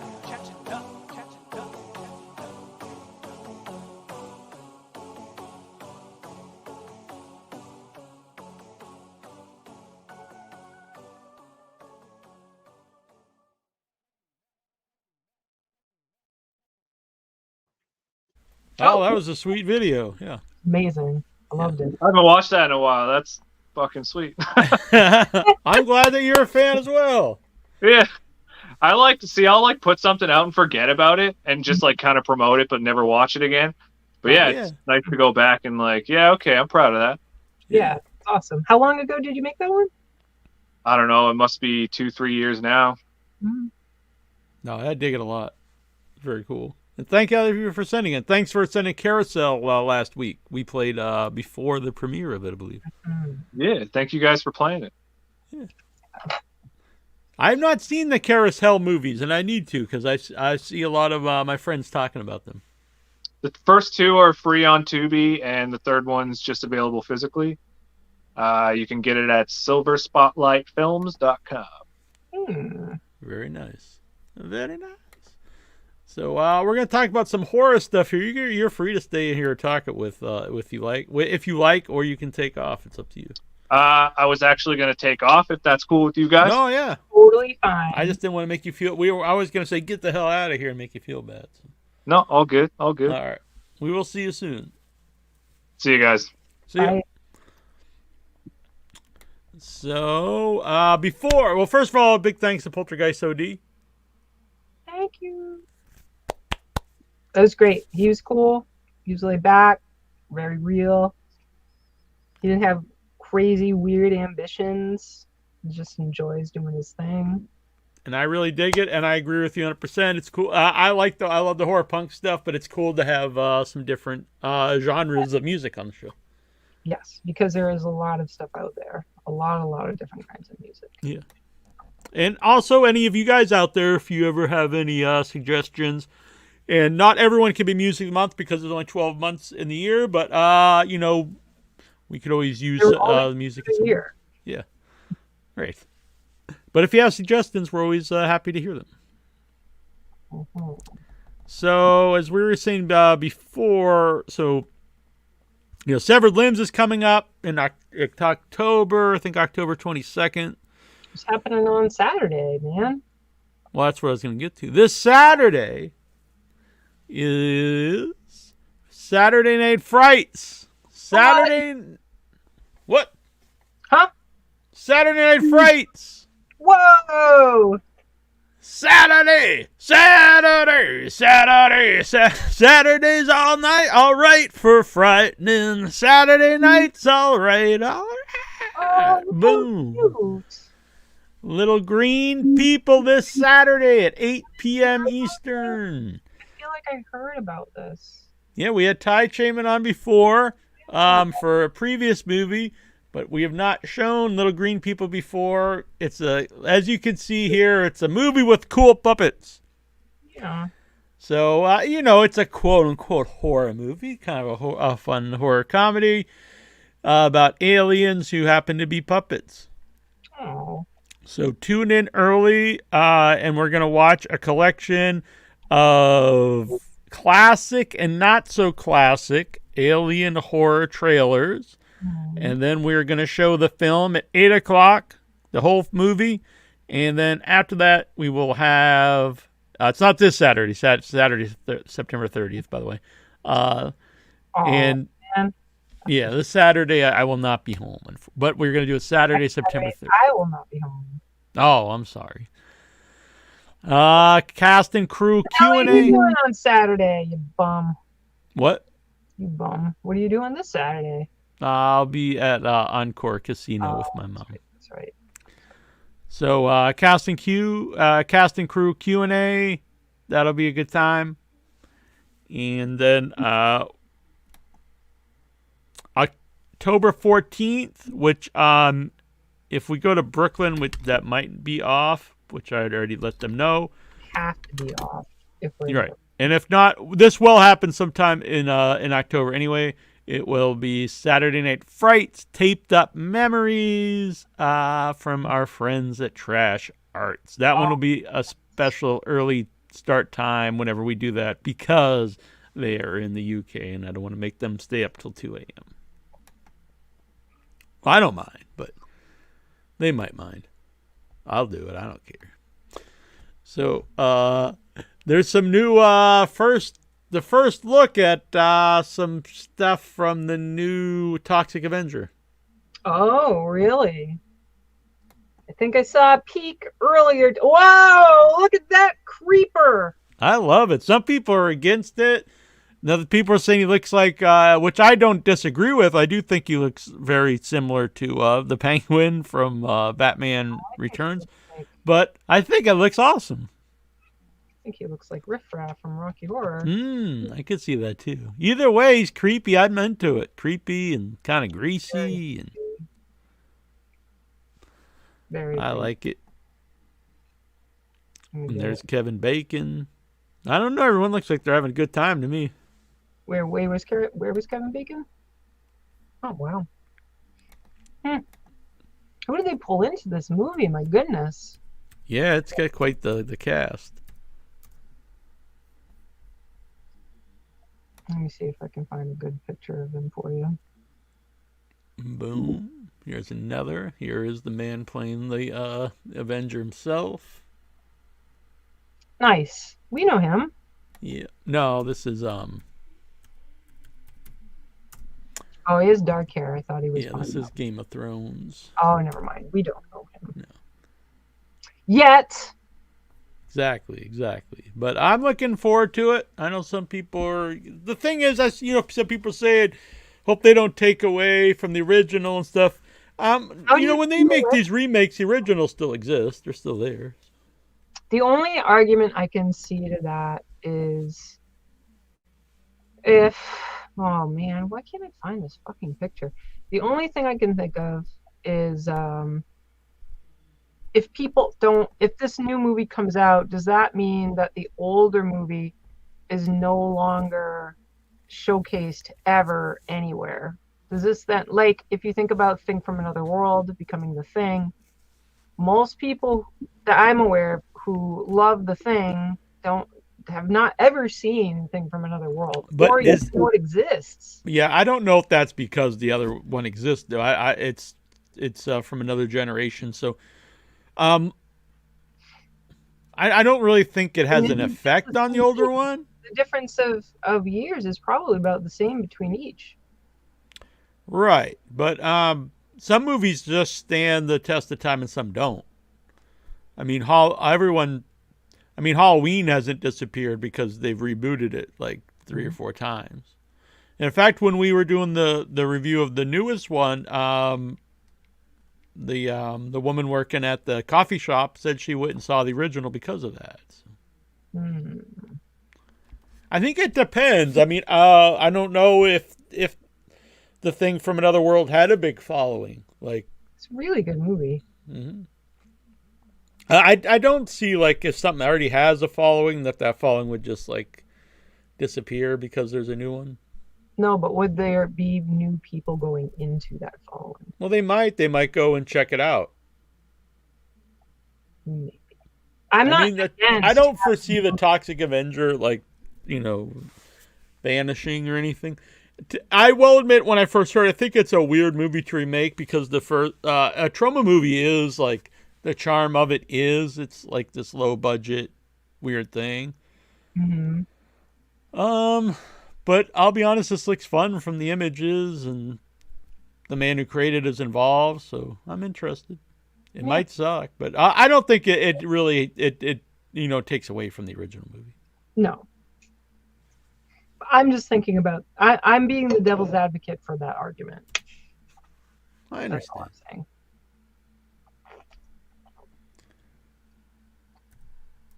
Dehydrated. I've got some. What do I have here? I've got this limited edition key lime pie seltzer. Does it have gross fake sugars? No, seltzer is unsweetened. How is it? It's delicious. It tastes like.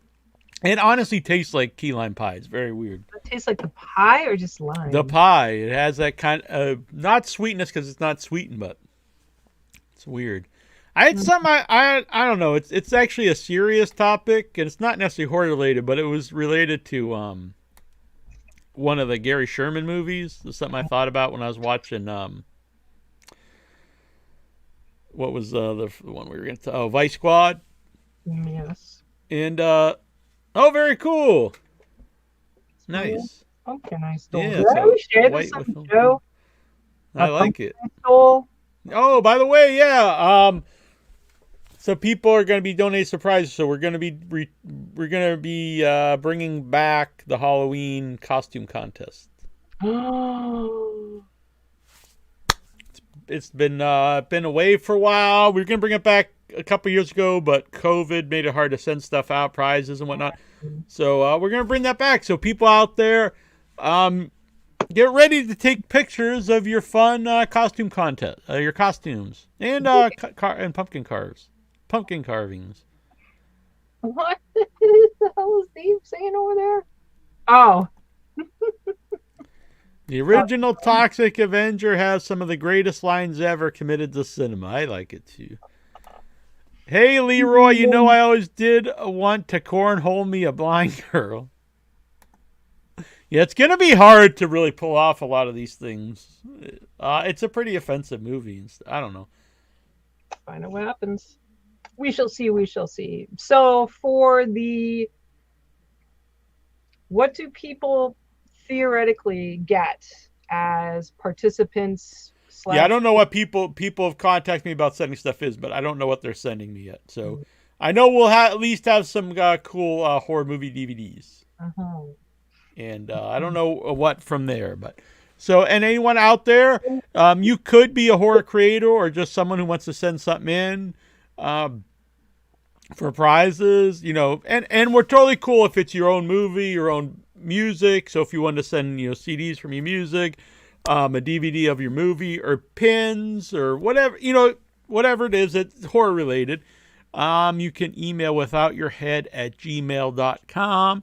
And we'll thank you on the show, and we'll put links and stuff for you guys up on the website for donating prizes. And all the prizes will be sent out to the winners. It's not going to be like we keep them and sell them on the black market or whatever. Yeah, if you're a former guest, you want to send signed 8x10 or whatever. Anything you think that would be fun. What? Or a signed 3x4. Right, it does have to be 8x10. A keychain that has anything nothing to do with horror. Right. This is my Eileen Dietz dental floss. It's Eileen Dietz?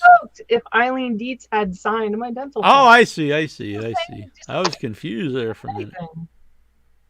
But I'm easily confused. It's all right, I'm easily confusing. It was actually premiering tonight, Toxic Avenger.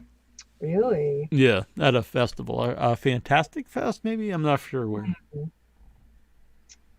Well, when is the TerrorCon thing? Because I feel bad, even though we couldn't go. It happened last weekend. It did? Oh. Yeah. Oh. The Jester, wow, that face looks like another face in Blackphone. This is from Dread. Name. Dread Central. Comes out next week. The Jester. It's having a limited release. The creator made 3 short films of The Jester, 1, 2, and 3, and now he made his feature film. I don't know. What do you think? I could be wrong. I'm going to send you an image, and I'd like you to pop it up for a compare, if you don't mind. I mind very much. Oh, there's the riffraff, too.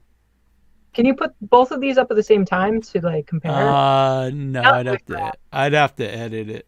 Okay. I can't on this. Let's see. But so there's Jester coming out next week. Mm-hmm. And here is Black Phone. Well, what do you think? Very, very similar. Yeah. Very. I think there was a time he even wore the hat, didn't he? He may have. I chose that one because it was in shadow. There is one where he wears a hat. It's part of. Oh, he might not have the mask on with the hat though. He does sometimes. There's a creepy one of him in front of a door. I believe they're making a sequel to Black Phone too, which I really liked Black Phone. I really like Black Phone, but I felt like the mask was too out of time. Like it didn't It's match. very ornate, and it felt like like he had made that mask, and I'm not sure how he would have made that. I mean, you can use paper mache and stuff to make things like that, but the style itself is not of that time. It's a modern. I like the changing of the expressions of the mask. I thought that was interesting. But I agree with you, the mask itself. But I enjoyed the movie. I did enjoy it. Here's Riff Raff. Compared to, what's his face? Elijah. That does make me smile, though. Whoa, he likes playing a creep. He really does. I like Elijah Wood because he's a guy that could just make like big movies. And not that this isn't a big movie, but he makes a lot of whacked out stuff, and I appreciate that. Yes. I think it's a good way to be. That's how I'm trying to think. No, I'm any comparison to Elijah Wood. But the idea of doing, if you have to have a day job that doesn't align with your creative goals. I do like a lot of my job, but it is not aligned with my creative goals. But I can do that job like Elijah Wood did Lord of the Rings. Not that he hates Lord of the Rings, but he likes all this weird stuff. So he uses the money he makes on these things to allow himself the freedom to do the projects he wants to do.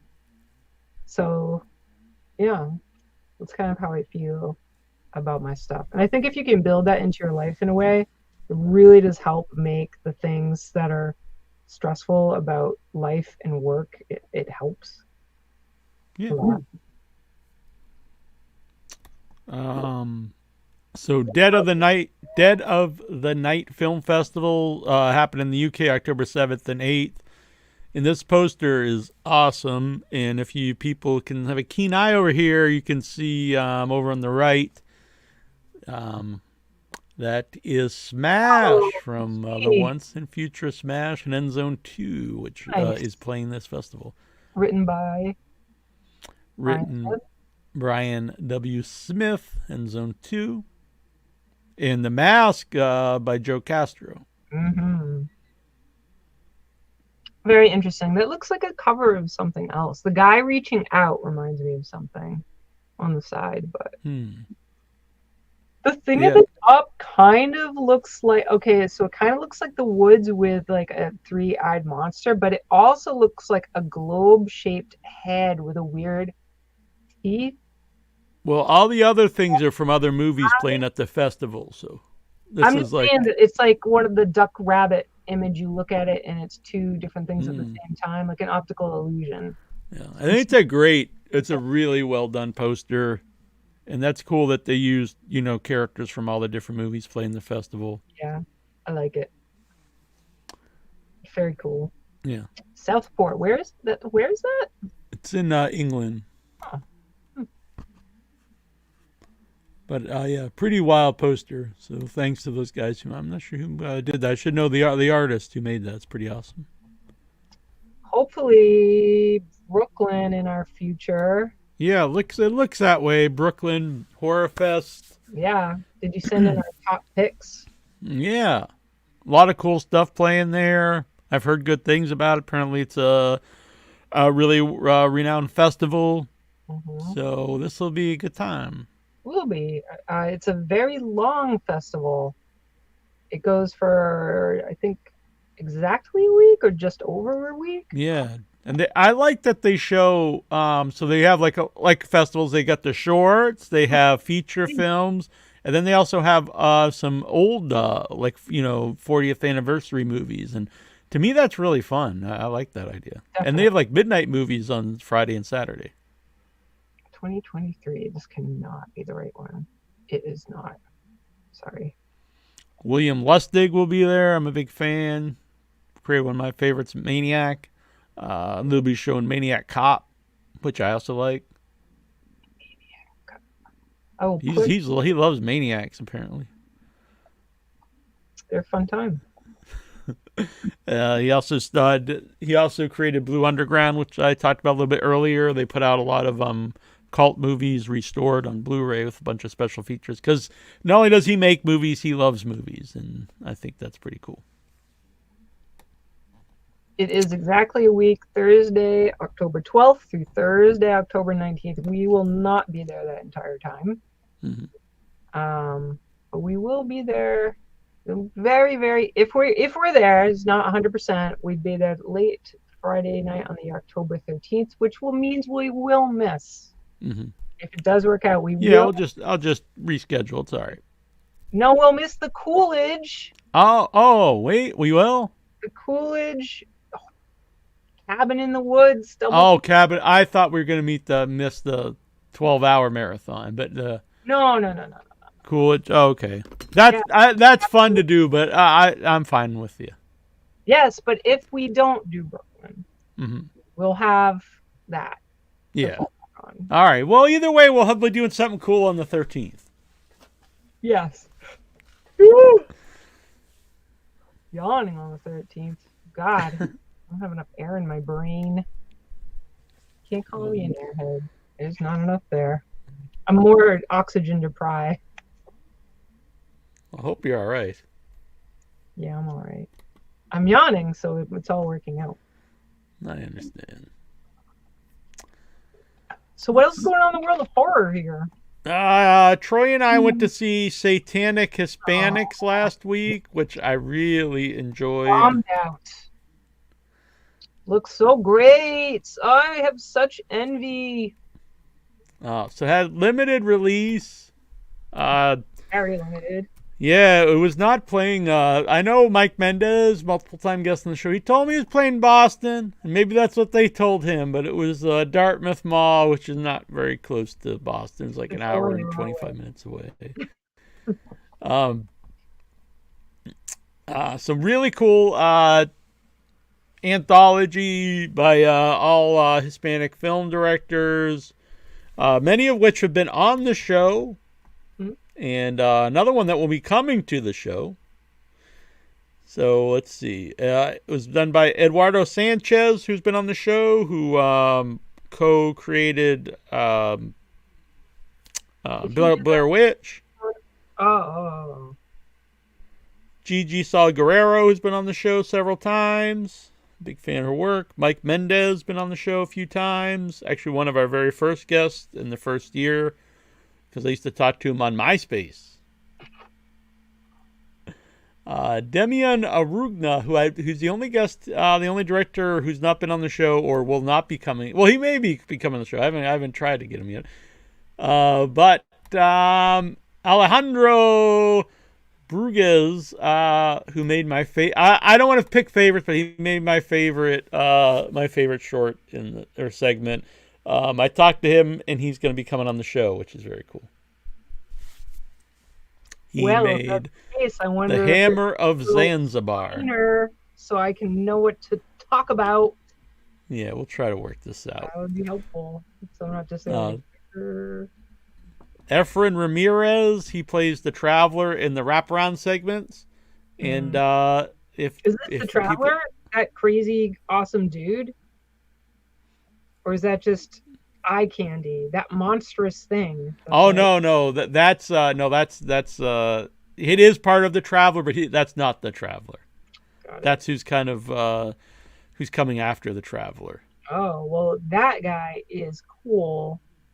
And the Traveler better be awesome because he's got a lot to live up to.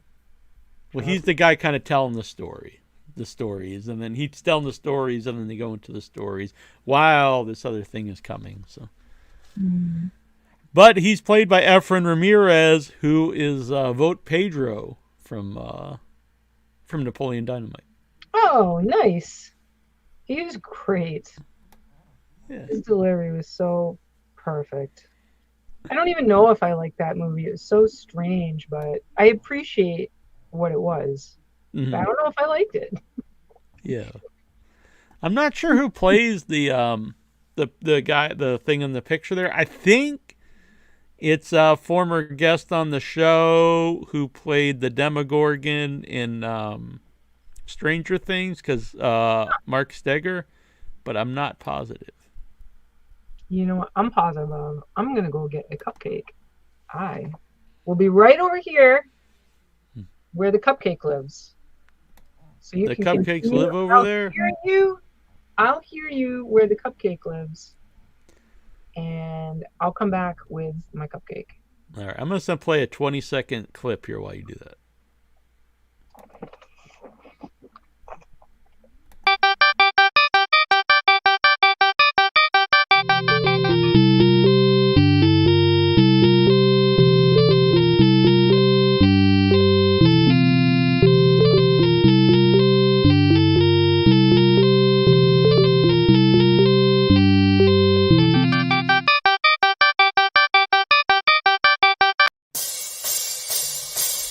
Hi, this is Adrienne Barbeau.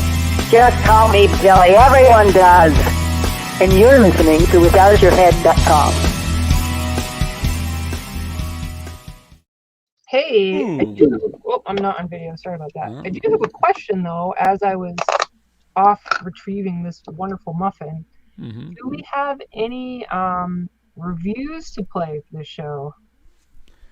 Oh, yeah, we've got, I can't really play, I could play them, but they're very long, so I probably can't play I do recommend everyone go and check out both the audio reviews from Diablo Joe and the new Todd samplers from Todd Quality Jaeger. They are experience. They are amazing. Yeah, so he just did a new one, Caddy Hack, which is about this killer gopher movie on a golf course, which looks very fun. But yeah, it's like it's a little long to play here, but go and check those out. They're like they're really their own little shows. I would recommend them. Its own universe. Yeah, so he did that, and he did The Woods Witch recently, which is also very fun. Let's see. Diablo's got the RoboDoc, which is a review of RoboDoc, the creation of RoboCop. And he also has one for Bad Things, if you would like me to play either of those. Sure. Which would you like? Which one does he rate better? RoboDoc. Do RoboDoc. All right, let me grab it. Give me 1 second here.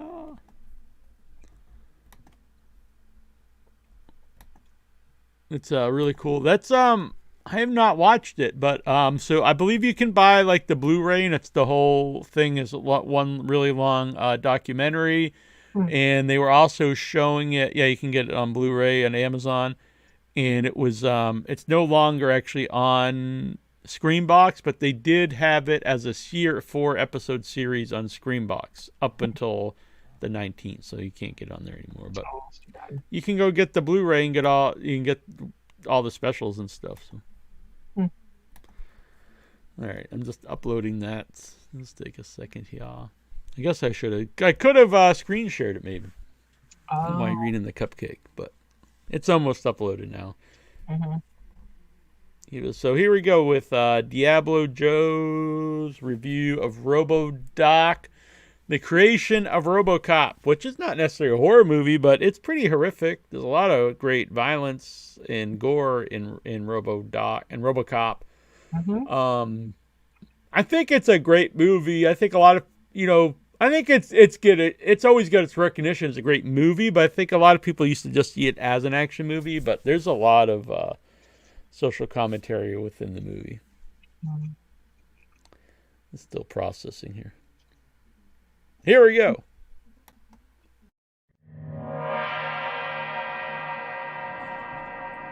Diablo Joe reviews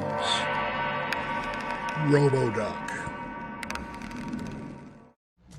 Dead or alive, you are coming with me. Those memorable words came from one of the most unique and classic sci-fi action films of the 1980s.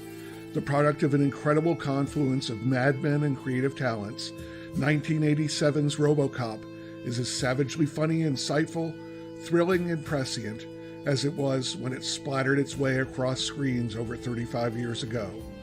From documentarians Eastwood Allen and Christopher Griffiths comes an exhaustive love letter to that film, its creators, and its fans in the form of RoboDoc, a 4-part look back filled with interviews, behind-the-scenes footage, and more. RoboDoc is nothing if not thorough. Of course, we hear from the big stars of the film, including Kurtwood Smith, Nancy Allen, and Ronnie Cox, as well as Clarence Boddicker's colorful, figuratively and culturally, gang of crazies, the good men and women of Detroit's police force, and the toady executives of OCP. But Allen and Griffiths have also managed to track down every street thug and hapless citizen of old Detroit. Likewise, every possible crew department is well represented, from the effects and stunts to costuming and more. And everyone has a great story or anecdote to share. And atop all of them are director Paul Verhoeven and Robo himself, Peter Weller. Verhoeven lives up to his reputation as an over-the-top maniac, all teeth and wild-eyed passion. But Weller proves he can match his director eccentricity for eccentricity. His language, peppered with jazzy punctuations of man, Weller's self-effacing accounts of his quasi-method approach to his character, and his Don Juan-level exploits in his dressing trailer, are delivered with an intimidating intensity. He's absolutely as mad as Verhoeven, just less flamboyantly so. Everyone's account of the production confirmed that it was anything but pleasant and easygoing. Weller underwent hours of daily torture to suit up as the film's titular hero. Verhoeven's ever-present call for more blood led to painful experiences for anyone who had to be squibbed, including Allen. Explosions on location in the city of Dallas resulted in terror for the community and police intervention. It's a wonder that the only real injuries seem to have been a few broken ribs, some stray shrapnel, and lots of bruises. With all the heat and friction bringing the set to a boil almost non-stop, it's incredible how much love every single person involved has for the film and their memories of shooting it. They knew RoboCop would be something special, and the sweat, tears, and blood they shed to make it were backed by their dedication in making it so. Everyone owes up to their foibles and behavior, though perhaps without much apology. Surprisingly, only one story gets disputed, and it's so silly you must laugh. Two key voices are sadly missing from the documentary, but for very different reasons. Miguel Ferrer, who played Bob Morton, the corporate mastermind behind OCP's RoboCop program, sadly passed away in 2017 due to cancer. The other is special effects wunderkind Rob Bottin. Bottin, the genius behind The Howling, John Carpenter's The Thing, and Verhoeven's follow-up to RoboCop, Total Recall, is notoriously press-shy and a legendary recluse. Had Allen and Griffiths somehow secured him for their film, it would have been nothing short of monumental. Even without, RoboDoc is still a work of astonishing completism and thoroughness. For fans of the film, it is manna from heaven. At nearly 5 hours in length overall, it may be a bit much for the casual RoboCop fan. Perhaps the more pop culture palatable recounting found in RoboCop's The Movies That Made Us episode would better suit them. But despite all that screen time, RoboDoc never ever bores. For a movie that stands so firmly apart from the other films of its era and has seen so many of its wild dystopian ideas come true, RoboCop gets the tribute and recounting of its Madhouse production that it truly deserves, as do the phenomenal talents who gave their all to bring it to life. This devil of a reviewer gives RoboDoc 4.5 out of 5 imps. I'd buy that for $1. Ah, very cool. Those are amazing. Very good.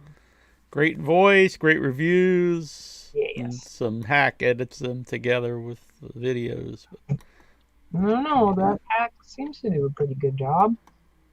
Caddy Hack. Oh. Caddy Hack sounds like a good time. It does. I need to check it out. Dave Deadman, a doc on the making of RoboCop sounds great. I agree. You can play a YouTube video through this, correct? Right. As long as it's not going to get us... I mean, it's a YouTube video. It's an official trailer. Can you play an official trailer? I mean, probably not. Really? Yeah. That's unfortunate. That's weird. What if we're talking the whole time and like waving our hands? Yeah, it's probably. I mean, at the best, it'll be unmonetized, but I mean, it could get the video strike. Fine, I won't send it. I'll put it in the. I mean, it's not. I mean, it's just. I don't care if it can't be monetized, but if it gets a strike, then I have to like edit all the stuff out and stuff. And we already have a warning. Which, by the way, I did find out. They're starting a new thing on YouTube where you can like go to training basically. So I'll have to watch some video of all the naughtiness that I've done, and then they will take the warning away. If you're a drunk driver. Exactly. So watch a video about enticing people sexually online. Please capture that experience. Please record that. There was, I think I told you, there was the last time was they said it was all reused footage that apparently they just thought like, so we weren't real people. We just like ripped this off somewhere else or whatever. And so I had to do a video explaining how we make the show and I had to walk around and show this studio and my multiple screens, and then I had to go upstairs and do a video showing how I edit it on Adobe programs. And at least it worked. I felt like an idiot recording all this stuff, but it worked. And they're like, "Oh yeah, this isn't." I was like, "How could anyone even watch the shows and just think like it's ripped off? Where is it ripped off from?" Yourself. And it's live, most of them. It doesn't make any sense. But either way, the good people at YouTube just saw that they were saw the error of their ways. And by the way, if you do have this is my workaround. This is I do this a lot. If you do have a trailer in the future, let me know beforehand. What I do is I will upload it to another YouTube page just to see if it's okay. And then I'll know to if I can play it on here. Well, I only just found this. Yeah, no, I got you. But in the future, so maybe I could play that next week. Oh, we can do that and talk about we were talking with Gwen from Lovecraft about Suitable Flesh, and the Suitable Flesh trailer is out. It will be in theaters and on VOD. Oh, really? Sweet. Exciting. I would love to see it with you. Yeah, I would love to do that. Yeah, well, I'll to check this out. And I'm very happy Joe Lynch made it. Former guest on the show way back in our very first year, 2006. Another guy to talk to a lot on MySpace. And so he's done well for himself. So that's very cool. So all right. So as we all know, we love the Coolidge, and I think how long have we been going to the Coolidge for? I think the very first one we went to was not Devil's Reed, House of a Thousand Corpses. For the Halloween? Oh, the Halloween? Well, I don't know. It's probably around the same year, I bet. 2012 or something. That's crazy. So that is usually on a Saturday into Sunday, right? Yeah. So if this comes out the 27th, we need to figure it out so we can just park our asses and be there for the 27th. Oh, interesting. So it'll be an extended dinner and a movie reviewing. Well, we could break them up if we want, but it'll be cool. We could review Suitable Flesh and then do a big review of the marathon.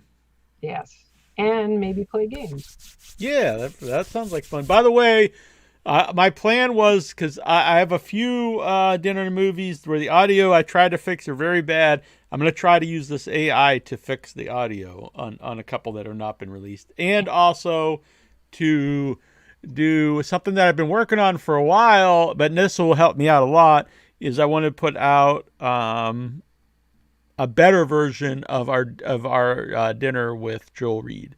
And I believe this AI audio fixer is going to help that tremendously. That would be really nice. And the picture, I don't remember if I sent it last time, but it's really excellent retro style poster art for it. Even looks like a poster because it's got the creases in it for Suitable Flesh. Oh, sweet. Yeah, I'll grab this. I'll let everyone see it. Yeah, oh yeah, it does have that. That's sweet. Yeah, I love it when it's unfortunate sometimes because I'll see really great poster art for like the festival run in a movie, and then when it comes out, it'll be like very generic stuff, and I'm always told like that's the distributors, like they do their research and things have to look a certain way, but. Unfortunately, they so often don't use these great like hand painted, or this might not be painted, but still it's got this nice old feel. Yeah. Yeah, it's really perfect. I just love it. It's great. I love it too. Yeah, it looks very much like a 70s horror movie. Yeah, these are the three main peoples in it. That young actor is really good. And Heather Graham. Oh, and Barbara Crampton, one of my favorites. Yes, Neal has got a crush on Barbara Crampton. I love Barbara Crampton. He's great. From the makers of Reanimator and From Beyond. Barbara Crampton. Bruce Davidson is amazing. All those people listed up there are so good. It was really, really good. And I would love to see it with you. All right, very good. Yeah, well, we will definitely make this happen. Yes, hopefully. I guess Brooklyn, Boston won't be some freaking podunk town somewhere. Yeah, I guess Brooklyn we could go to the thing and then drive to Brooklyn afterwards, but I don't know how. What? We could go to on the 13th. Isn't that Friday? And then drive to Brooklyn after. I guess is possible. But We will not do that. No, that's what I said. I said it would be. I know that's what I just said. I think, but that would be kind of crazy. Yeah. It would be dangerous. I don't think that's a good plan. It would be an awesome plan if I was a robot. Maybe if we had an AI like Tesla, auto drive us there. Right. So if you're ready to have the without your head mobile, that would be perfect for you. I don't know how much time we'll have, but I'll try to bring a game with me too when we go to Brooklyn. I don't know if we'll have time to play it, but at least if we have some downtime, we could play a game too. I want to bring. So Saw X is coming out. I'm not really a big fan of the Saw franchise, but do you like any of them? I don't dislike them. It's I don't hate them or anything. I'm just not really a big fan of them. The first one, I don't even love any of them. Like the first one's kind of cool and stuff, but and even the newest one I didn't dislike. It's just they're fine. But I love the main guy. I think he's great. The guy who plays Jigsaw, even though he died in part 4 and they've made 7 since. But there's plenty of franchise horror movies where people die and come back. Well, yeah, but the other ones, they don't bring him back. They just have all these flashback scenes. He's just dead. He's still dead. He never comes back to life. He's dead. After I think the the flashback fourth. scenes where they make him look young by putting on a baseball cap on backwards. Yeah, and it's just like the first one I think is clever because it's like he set all this stuff up to record after he's dead, but it's like, I mean, how much stuff does this guy do? Like, but anyway, so to try to get around this, because last one they were kind of clever too. They're like, he's back, but then it was like a before he, I don't know. But this one they're just saying it's a sequel to the original one. Okay. But unlike H2O and stuff, they're not bypassing the other ones. It's a sequel to the first one and a prequel to the second one. So it's basically, instead of Saw 10, it's Saw 1.5. Yeah. It's like Rogue One, I guess. And nothing, I mean, I know people love this, but do they need a sequel to Saw that bridges the gap between 1 and 2? Maybe. It's just to get Jigsaw in there. Yeah, why not? It's like we can't just keep thinking of dumb ways to fool people that Jigsaw's back. Is a better alternative than continuing to make stupid shit of him dead. I'd rather know the little side quests. Right. Myself, I'd rather know the side quests than try to shoehorn him in memories of him. No. In my opinion. I get you. I mean, I go see everything, so. I did just see, poking around the news, that for Saw X, they made a parody. AMC Theaters demanded removal of the Jigsaw parody of their Nicole Kidman ad. Oh, what are they? They're just no fun at all. That ad and play it. So maybe we'll play that next week because it sounds funny. How come they're killjoys? I'll at least send you the picture and people will get a sense of. Is this that really like that? Like, is it like that sacred? Yes. How dare you?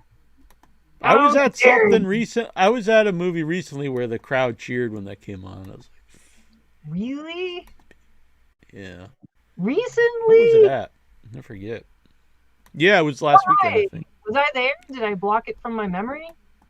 No, it was I don't know what I went. What did I go see this weekend? That I could look it up. Satanic Hispanics. No, it wasn't for that. It wasn't Satanic Hispanics. It was like more normal movies I went to see. Let me see here. It might have been was either the retirement. It might have been A Haunting in Venice. Oh. Or Nun 2. No, I don't think they cheered in Nun 2. It was either Haunting in Venice, The Retirement Plan, or Dumb Money, I think. I don't know. One of those they cheered, though. Well, I know this picture makes me chuckle. That I sent to you. Let's see, we're getting it up here in a second. I love it. This is way cooler than Nicole Kidman. This makes me now I've turned the tide. I am a big Saw fan now. Hell yeah, Saw. Do they? I want to see a parody where now he has got Nicole Kidman and like. And she's got like a device in her face or something. Yeah, and has to get her exactly. way out. Yeah, Exactly. see, that's what they can do. If they want to fight back, they can make their own parody mocking Saw. Yeah, and she's like, somehow heartbreak feels great in a place like this. Does it now, Nicole Kidman? The choice is yours. Oh, that would be so great. I was so disappointed. I got popcorn for the first time in a long time. I had $5 coupon. I got a big ass thing of popcorn. I'm like, I'm just gonna eat this for my lunch, and it was stale as hell. Oh, that Couldn't believe it. sucks. Yeah, it's like, God damn it. And you chew and it just got like flat, like you couldn't even like it wouldn't dissolve. It was just bad. It was very disappointing. That is a bummer. I'm sorry about your poor Man. popcorn experience. It smelled good, but it sucked. It's tough nowadays. You can't trust the popcorn out there anymore. You can't trust it. Usually it's good at the theater, but this was not. I should have known because it wasn't being popped back there. It was just they had like the thing just full of it. Sometimes they have those in advance like bags of stuff. I don't feel good about that. No, I've got that one other time at one of the other AMC's. That's all they have, and it's not good. It's old. Yeah. I mean, we all know Plus it's old. the AMC, you know how the escalators like always on the brink. This time it was completely out, so everyone had to use the elevator. Which I don't know if you ever used the elevator there. Only people at the AMC Boston will know what I'm talking about. But it is the slowest thing in the world. So you don't have stairs you can go up? No, they don't have stairs. So you had to use the elevator, and there was this big line because they'd only allow 6 people on at a time, and it literally goes up one flight, and it takes forever. I don't know why it's so slow. And so everyone just waiting. God, it sucks. And so I'll admit, I know Todd Yeager out there will be mad at me. So I had 2 movies. One, there was a half hour between the 2, and I'm like, do I go downstairs and hang out and then go through that line and go up this friggin' elevator again? No, I'm just going to hang out up here, and I'm not going to bother getting this app. I'll just walk over to the movie. I paid for it, you know. Mm-hmm. He would be very disappointed. Yeah, he's like, you can't do that, buddy. Today, where'd he go? I just caught a whole bunch of Todd videos. Oh, nice. Figured out a way to squeeze that into my time. I have to find these little ways to squeeze things into my time. Yeah. So Todd's a great. And on my way big home. thanks to Annabelle for suggesting Todd and Diablo Joe to the show. Yeah, they've got personality. They're very different, but they're both kind of strange. That's what I like, that they're very different. I like this. I like the contrast. Yes, they're very different. I'd like to have them go. I'm glad he enjoyed. I like to pick. I go through and I pick out a good, in my mind, a good steal of him, and I like this one. Brutal. He's great. He's such a free man.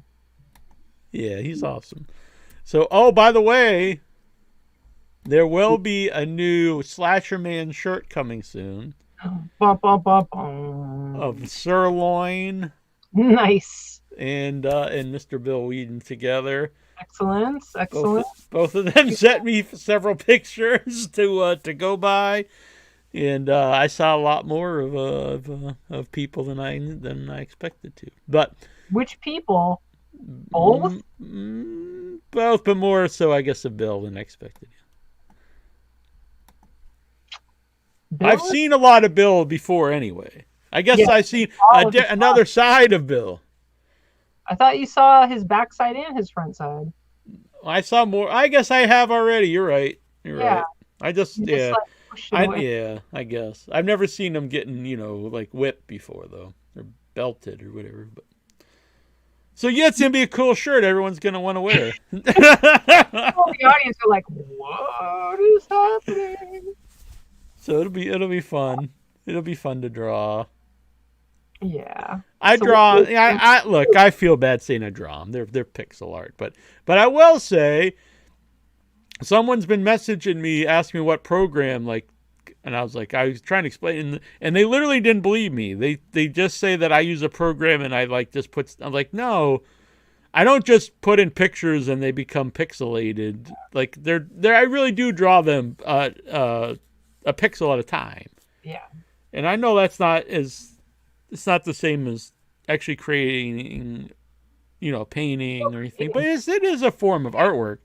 But it's not. I don't just hit a button and these pop up.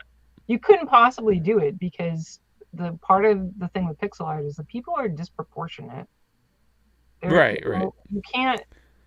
Maybe there could be some AI out there that takes you the size you are and. You can tell the ones that are with the program, they really just kind of pixelate a photo. Oh. And it's not the same. It's it's still, like you said, the proportions are the same and stuff. It's not the same thing. So it was Puff 8. I'm not sure what this is, but Philia named Puff 8 on Twitter. They were reposting the Todd Yeager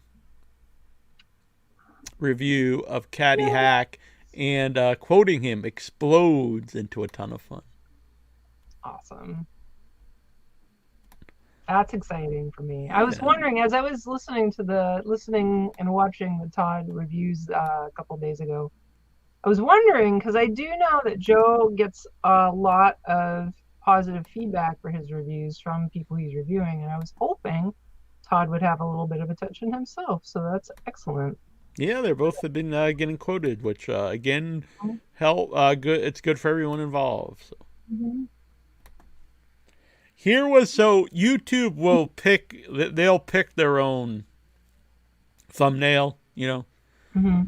the very first one I actually liked the thumbnail I picked, so I went and I found it and used it for the banner I made for Pig Lady that Todd did. But I sent this to Todd. This was the thumbnail that YouTube originally picked for Caddy Hack.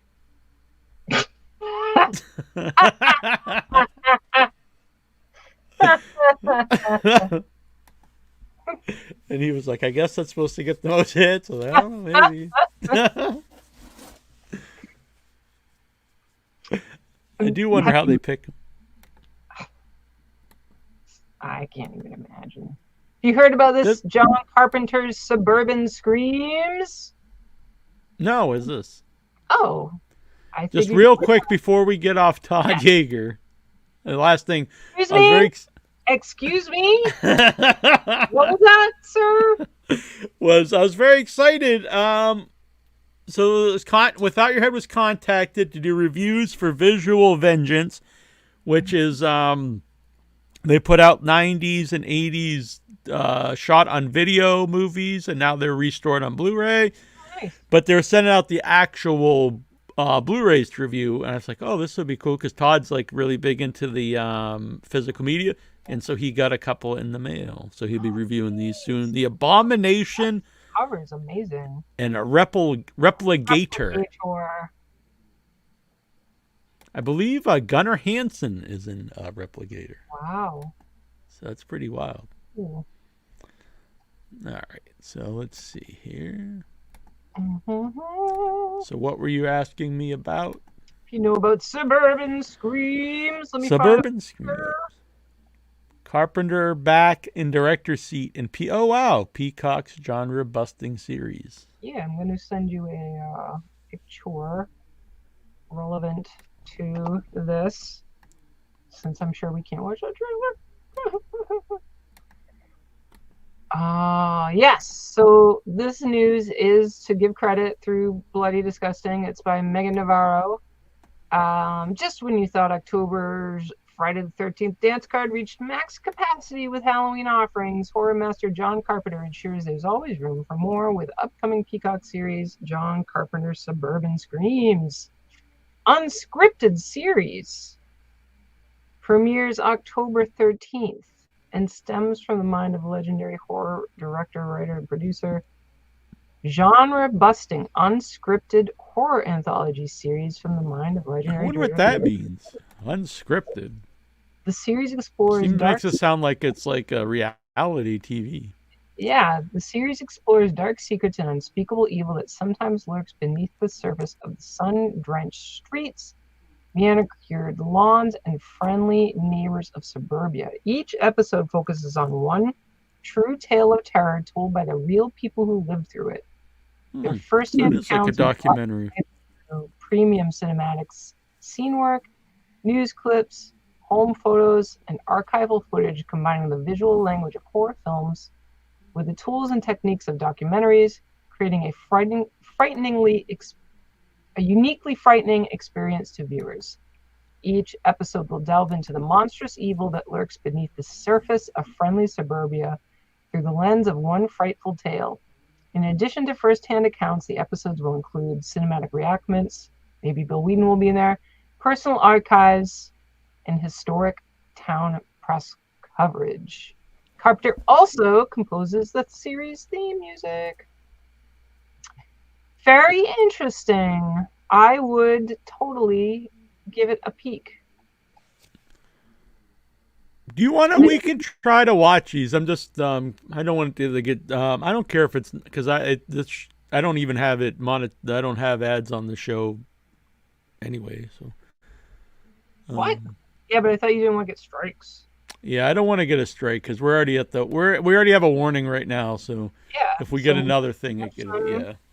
Figured, yeah, don't risk it. What is this? Oh, it's been 10 years since Hannibal came out. Wow. The TV series. They're always talking, all the people involved are willing to do Still? They were the last time I saw, which wasn't that long ago, a year or two ago. Wow. The more time goes by, I would think it's less likely, but but you never know. I mean, they bring back stuff that's like very old, doing new seasons of them and stuff. I'm really surprised that like Netflix or something didn't want to. I assume it's a very expensive show to do, especially with Mads being a pretty big star now. But I think even just the show itself, like it had high production value, it's probably pretty expensive. But I would have liked to seen Silence of the Lambs, in the universe. That's what they were leading up to. Yes. Yeah. Well, may never happen, but it was an excellent series. Yeah, I just saw this thing 10 years later, how Brian Fuller's Hannibal raised the bar for genre television. Yeah, and that Mind, what is it? The one where they were talking to the serial killers there, Mindhunter? Yeah, that I believe that never, that ended after it had no ending. I think that ended because of COVID, though. Yeah, and it was something about like I don't know, but they never brought it back, which was unfortunate. I would have liked to seen that continue. Did you see it at all? Oh yeah, no, I watched it when it was on. I thought it was great. So good. And then where the ending of the last season was, it got very political, and I was waiting to see where that would continue to overlap with the primary story, because there is so much terrible stuff that happens in that time of history. Yeah, it even says, I guess it is not coming back because 2017 to 2019. Usually, if it's up in the air, it says dash. Whatever. But yeah, it's too bad. 2 seasons. Yeah. I'm so sleepy lately. What else we got going on over here, Mr. Jones? Is Mindhunter 3 coming? In a recent interview with French magazine Le Journal du Dimanche, Fincher again spoke on the decision to cancel Manhunter, confirming that a third season will never happen, as well as insinuating that Netflix made the final decision to end the series. I'm very proud of the first 2 seasons. That sucks. Is that all it said? Yep. Wow. I don't get that at all. No, Netflix canceled a lot of pretty big stuff that people were into. Understand. I don't. That's really sad. Maybe they just What? Here's a little longer one. He said, I'm very proud of the first 2 seasons, but it's a very expensive show. And in the eyes of Netflix, we didn't attract enough of an audience to justify such an investment. I don't blame them. They took risks to get the show off the ground, gave me the means to do Mank the way I wanted to do it, and they allowed me to venture down new paths with The Killer. It's a blessing to be able to work with people who are capable of boldness. The day our desires are not the same, we have to be honest about parting ways. The thing is, all these that's a part of the strikes too, is, no one knows how many people actually watch any of this stuff. Because Netflix, they don't have to put out their numbers. Yeah, so they could basically just say they do whatever they want, whenever. Right. And the idea there is, how do you pay people off of that? If you don't know how many people actually, how important it is to the streaming site. What did I just see you posted about? You said something here about Bloody Disgusting. Tells us about horror movies streaming. Oh yeah, 5 new horror movies coming out this week. This thing with a sloth in a car. Yes. It made me think of Jason Minton.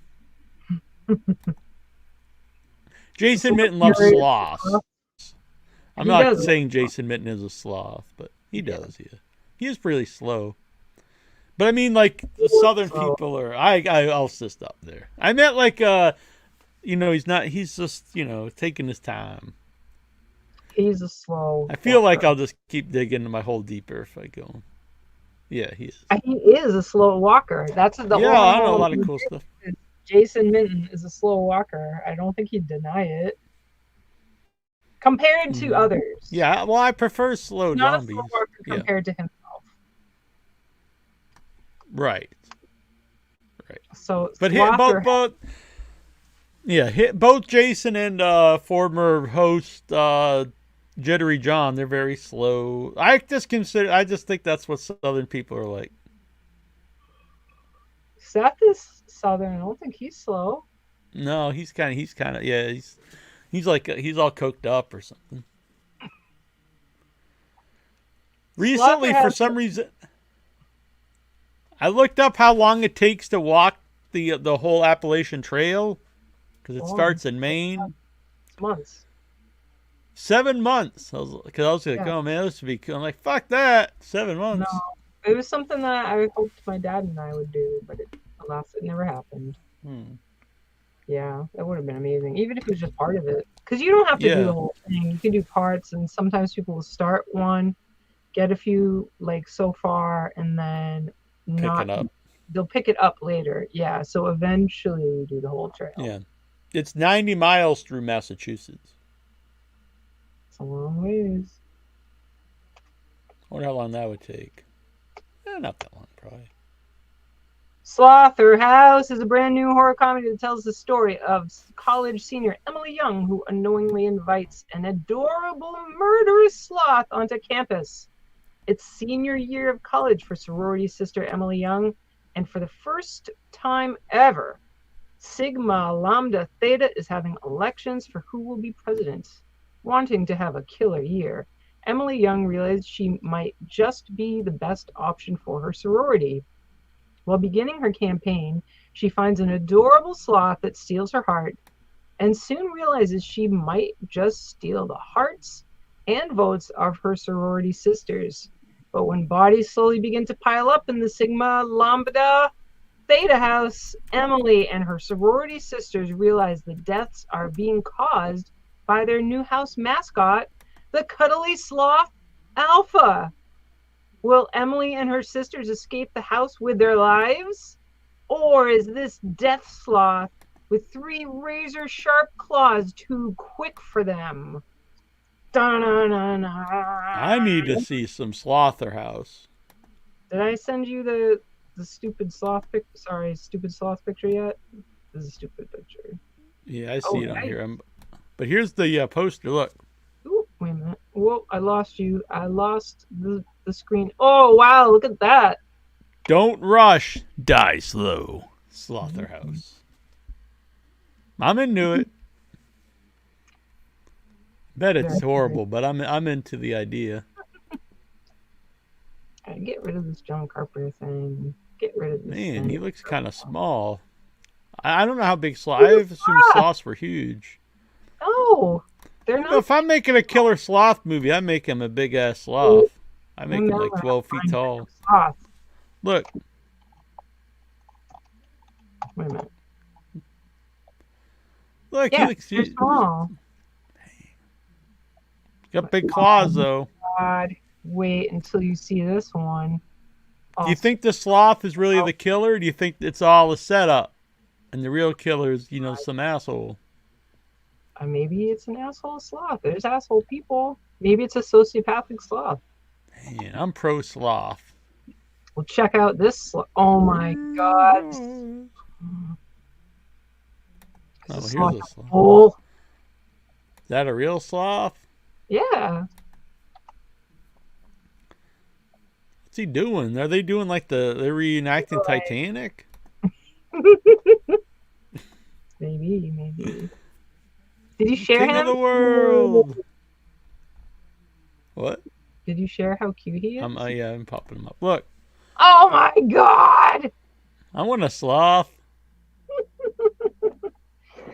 But they're covered in weird stinkiness. They have an ecosystem in their fur, so they like have bugs and Oh, things. really? And, So it really is like Jason Minton. No, no. The next one I think is even cuter because it's in a bowl. In a bowl? In a little bowl. All right. I was hoping you mean like someone's eating them or something. No. What is he doing? He's inspecting. He's curious. He's like pulling the dude's hair out. He's being curious. He's gentle. He's like, what is that? Man, it looks like he can use his hand like prehensile like fingers. He's pretty cool. Look at, oh my god. It doesn't even look real. I know, it looks like he's smiling. Yeah. So freaking cute. And his little like bottom legs are like whoop, up over the sides. Yeah. And the hair is so weird. That's a problem. So you get sucked in. Look at this cute sloth, and boom, death. Slaughterhouse. Yes. Bam. Well, I would see Slaughterhouse. I found a big one for you though. If you want to see a big one. Do you need to know? Yes. All right. It's the biggest one I see. The King Sloth. Yes. Or Queen Sloth, maybe. I don't know. I kind of want to. Is it just a picture of Jason and what?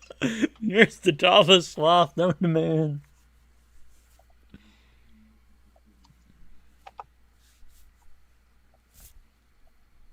No, and you never saw the TV show series Evil, did you? No. Oh man, I wish you would give it a try. I really, really loved it. The villain guy in it is great. There's some times where it's got a little bit of a lull now and again, but overall it's excellent. The evil is really evil, and I think you'd enjoy the evil. I am pro evil. Yes, it's great, and I bring it up because season 4 is coming out. See, that's pretty big, right? Yeah, it's got pretty thick hair too. Yeah, it's luxurious hair. Mm-hmm. I don't think that one's got an ecosystem, but maybe. Maybe. Slaughterhouse. Oh, I can show you a scary one. Oh my god. Just look at Slaughterhouse tonight. Ah! So bad. So, Evil's gonna have a 4th season. And it's coming out pretty soon. Unfortunately, I think it's only on Paramount. As does happen so often now. So, yes, more shows like Evil deliver far more nuanced plots and fewer episodes to eliminate the filler. I think they're saying 10 episodes this season. The move from Paramount to CBS, the series is beginning shorter episode ordered, which is exciting for the fans. You may not see all 10. Get out of here. The series, picketers, a cast member dealing with an urgent family member, kind of slowed it down. I just want to know when it's happening. What is going on here? This Shaky Shivers looks pretty cool. A Shaky Shivers of what? It's a movie coming out this month. I'm going to share. 2 young women find themselves in an abandoned camp in the woods with a book of magical spells surrounded by classic monsters and the comedic send-up of 80s horror films. Interesting. But the monsters look cool. What do you think about the monster I just sent you? I'll get it one sec. This is Shaky Shivers. Oh. But here's one of the monsters. Looks pretty cool. Ugh. Gross. I'm into it.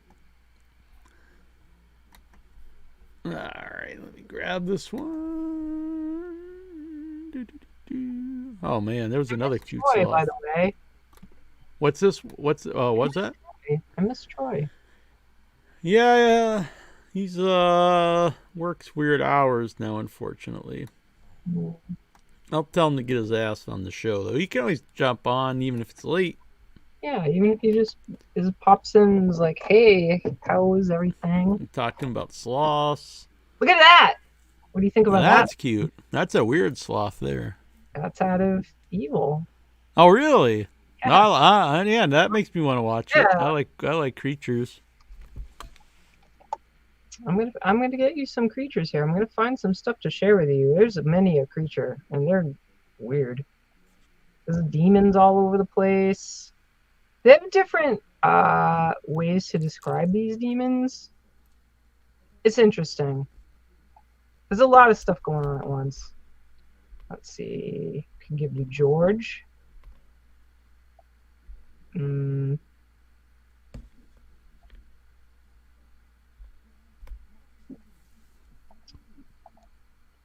I think I had a guest on from it once. Really? Yeah, he plays like one of the recurring evil dudes. Nice. It might have been this guy. Yes, it was. Sweet. That's awesome. It was we did behind the Men Behind the Monsters month. Yeah. And he was one of the people. Oh, that's amazing. He plays a bunch of cool monsters. It's I can't think of the name.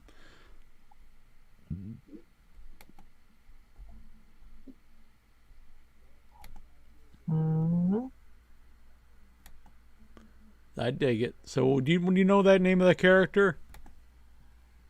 George. Oh, okay. Let me try. I'm trying to find the actor. But it integrates a lot of tech stuff with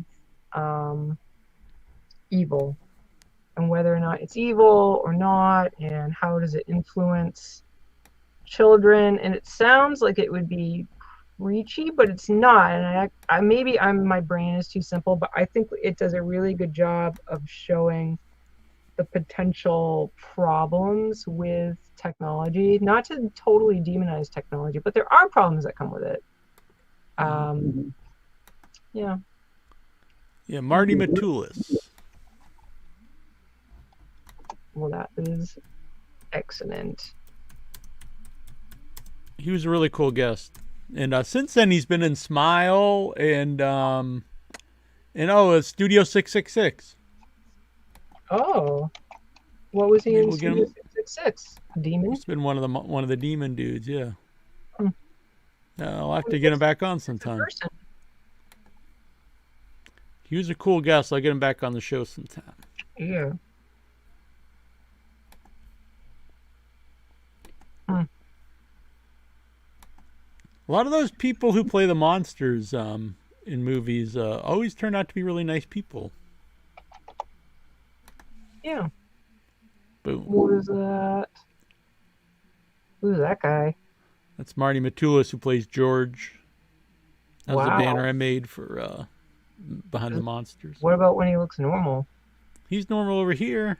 Yeah. That's good. Oh, I had something covering him. I had my thing that I was looking at pictures for I covering him. gotcha. Oh, he's also in the Picard series. Sweet. Yeah, he's doing really good for himself. Cool. Mandalorian. Wow. It's good for him, yeah.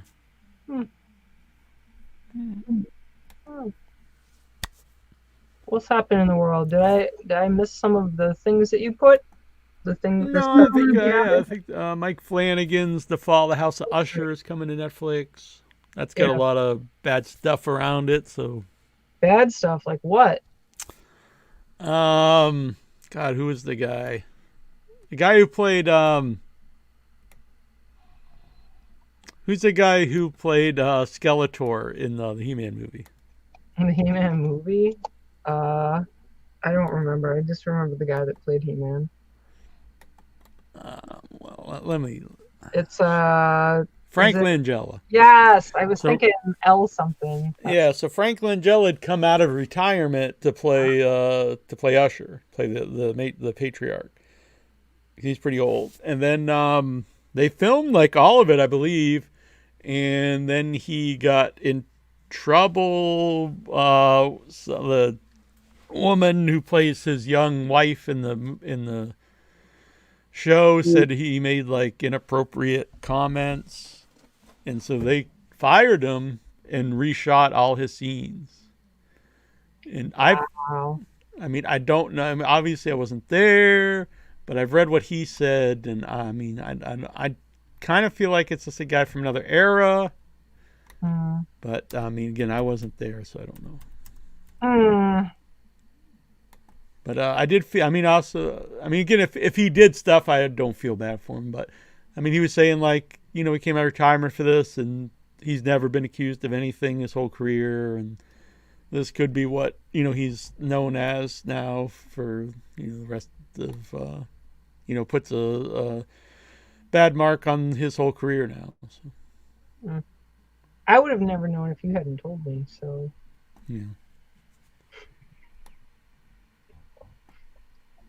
That's too bad, though. Well, who knows? Maybe he'll get redeemed. Yeah.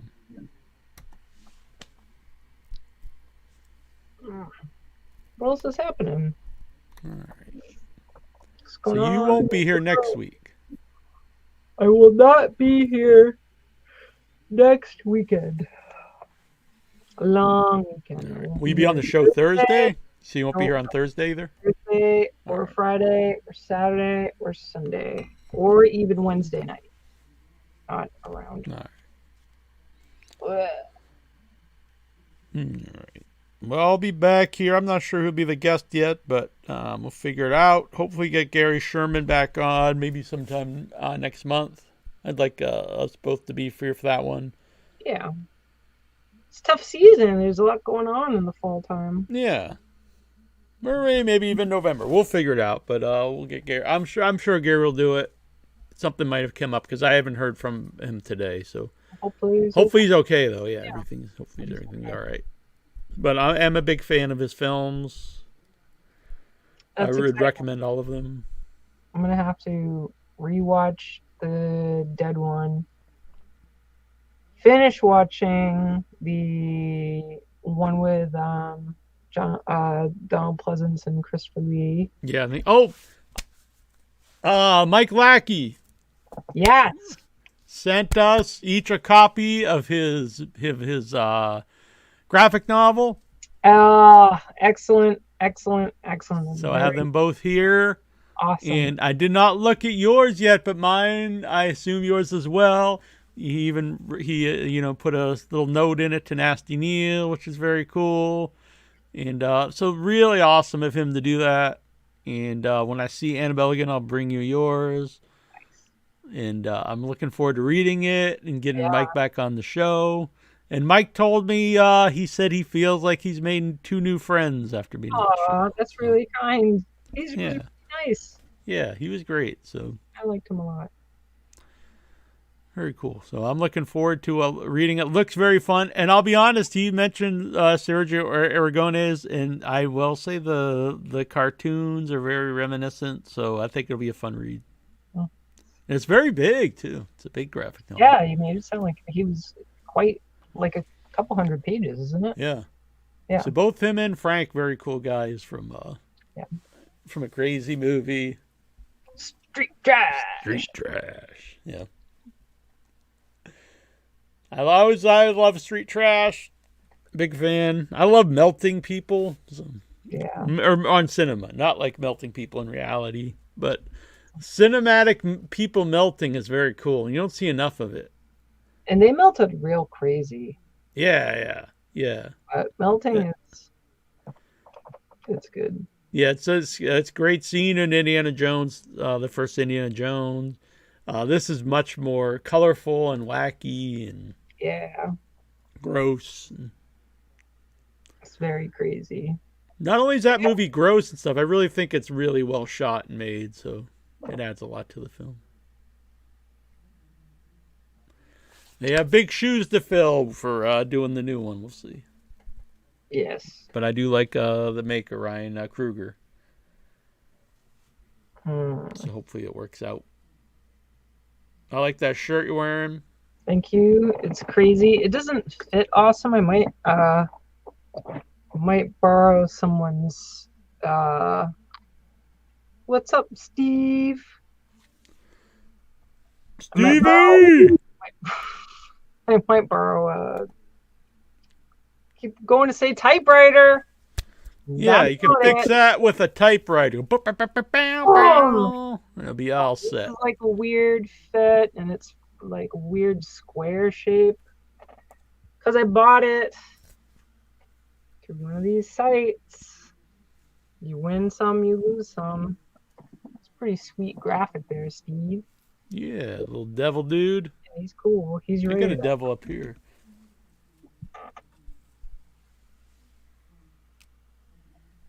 Oh, what is that? Is that from a particular thing? It's from Creepy Company. They do a series of these. I forget the name of them, but they're all these little. I really like them.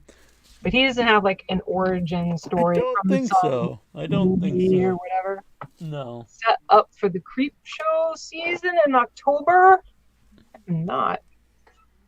Emilio getting melted from top. Oh, that Dave Deadman. That's very nice. Dave, the first time I saw that, it was so scarring. I didn't have family members that like horror movies. I caught them through luck and ingenuity. And that scene, we actually were lent this movie. My parents didn't know it was going to be so graphic. So when that guy got hit by Yeah, it's a really bloody, gory, graphic oh my movie. God, but that guy getting hit by the car, and I just remember he was like a hot dog. He was like this weird softness to him. And I don't know if this is exactly the same thing you're talking about, but I'm pretty sure he does get like melted and then hit by the car, and it was scarring. That does. How silly it is. I was sent the. I have to set you up for this too, Annabelle, because it's not a link I can share, but I'll send them your email and hopefully you can accept it. Because I get a lot of screeners from Shudder, but it's through screeners.com, which everyone doesn't need to know all the ins and outs. But anyway, it's not like a link I can share. You'd have to log in with your own email. And they sent the new Creepshow season. Cool. I have to check And they're it going to out. try to set us up with some interviews. So I have to check it out. yeah. Ugh. I have to stretch. Well, we can wrap this up. Too bad Gary did not come on, but Yeah. hopefully we get this worked out. What are the up and coming movies of the near future? It sounds like Satanic Hispanics is not going to be in my area. Yeah, unfortunately. What There's else? one coming out this weekend, I believe. Woo! Let me grab this. Oh, that's the sound of stretching. Expendables 4. That's not a horror movie. That's What? I ain't watching no fucking Expendables movie. The Nun 2. I have to speak with Clint Howard, and it is so great. I love that movie, Steve. Evil Speak with Clint Howard. Oh, I'm a huge fan of Clint Howard. That movie's awesome. If you haven't seen Evil Speak, it's so great. I know the name of that. He's in like a private school, and he's picked on wicked bad, and he ends up going into a basement. Like I have very bad memory to begin with, so these are my vague, probably inaccurate memories. But he goes into a basement and finds a Necronomicon kind of thing, and he's just, or maybe it's a computer. Oh yeah, it's like plugged into like an ancient meaning like the 80s computer. Yes, he gets revenge on his bullies, but he's not like, I don't find him very likable. Like I wouldn't want to be his buddy either, to be honest, but I enjoy the movie and I enjoy the idea of revenge on bullies because fuck bullies. Maybe I'll get Clint. We can try to get Clint. Add Clint Howard on the show. He's an awesome guest with a crazy voicemail, and he encouraged us to just call him at random times because he changes it all the time. So I'll try to get him back on. He's a crazy guest, very very cool guy. Yeah, that'd be awesome. It was pre-video days, but really fun guy. Yeah, I mean, I think that's a selling point to begin with. If people want to be seen, yeah, like, hey, now we're doing videos. We'd love to have you back on. Blah blah. So let's see. It Lives Inside opens this weekend. Actually opened right today. Sam is desperate to fit in at school, rejecting her Indian culture and family to be like everyone else. When a mythological demonic spirit latches onto her former best friend, she must come to terms with her heritage in order to defeat it. Wow. So that opened today. Mm. It's playing this weekend. Oh, I think we saw the trailer for that one. Yeah, it's got the eyes and the thing. Yeah, it's got the blood in the backpack, right? Yeah. Yeah. The Origin of Evil. That opens this weekend too. I don't know if this horror. It says suspense. A woman is sucked into a world of secrets and betrayal as the battle over her estranged father's massive estate reveals him to be more than a genial patriarch she'd assumed in this twisted satire. Doesn't give a lot, but sometimes that's good. I don't know. I have a feeling it doesn't have a lot to give. I could be wrong. A lot of movies playing this weekend. So that's it for this weekend. Steve, I just finally, just about a month, maybe 2 months ago, I finally moved on from my giant tube TV that had a DVD VCR combo. The VCR didn't work, so I got a VCR from Salvation Army to plug into it. I still have physical media that I'm just kind of like figuring out what to do. But look at that. I just don't have the space. I'm not in like a big house. This is the first VHS tape my mom ever bought me. That's very nice. And so the VH tape itself is broken, but I like the clamshell. Yeah. Yeah, I have to prioritize my space for art supplies, and so that's a long in progress work, but I'm trying. A lot of stuff comes out next weekend, but you'll be away. But The Creator, which is science fiction, but I think it looks great. I'll be back though. I know. Surprised by Oxford. I don't know what that is. I don't think that's horror. Saw X, which I definitely go see. I'll wait and go see that with you if you want when you come back. Yeah, I'll see it. Oh, cool. The Exorcist 50th anniversary. Oh, so it'll be The Exorcist out and about? Yeah. They probably won't let us see it because it's a special event. Yeah, they'll let us see it, but we'll have to pay for it. Sometimes we've been to special events. Yeah, I know. I don't understand it. Yeah. Bastards.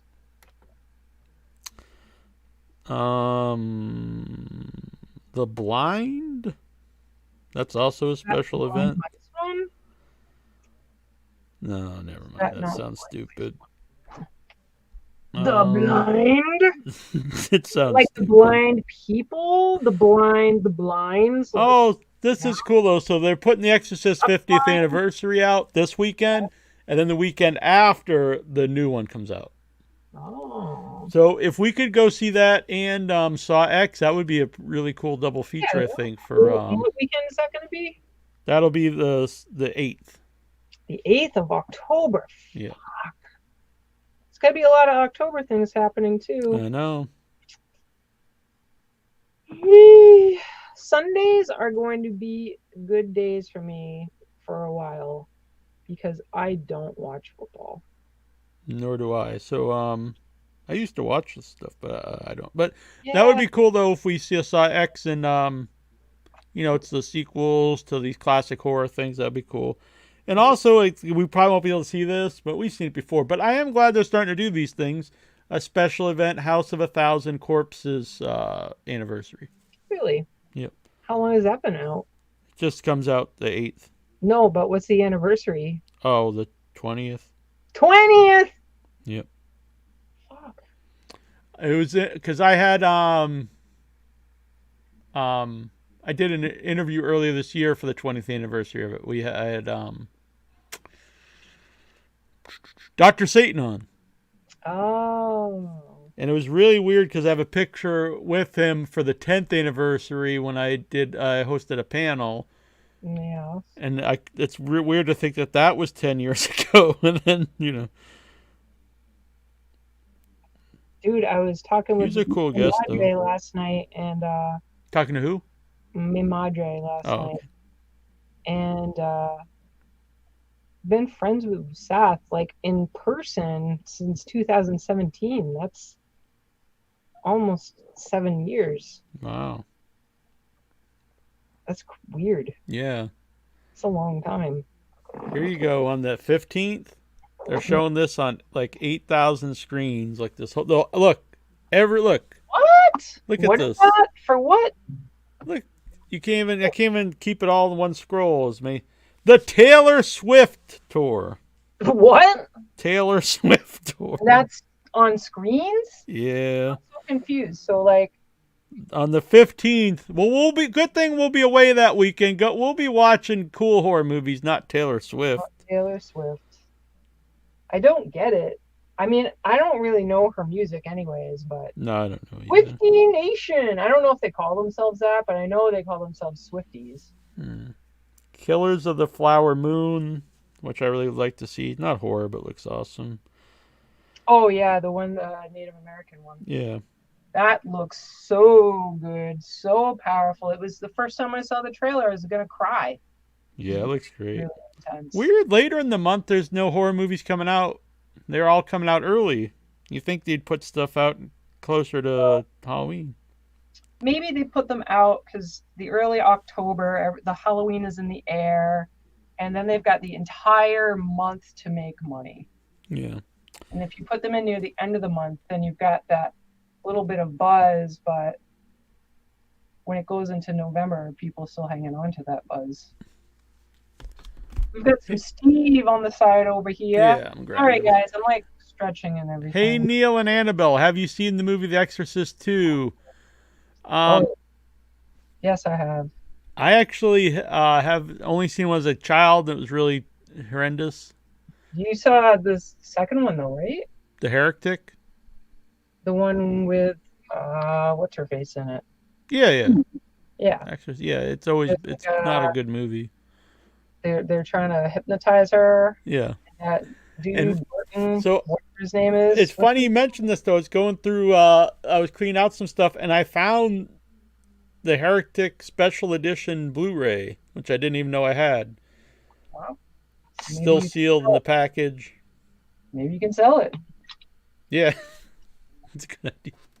I can't say. I know it seems like it was always considered really bad, but it does seem like there's a following now saying that it's better, like it's really good. But I don't think it's a good movie. Good.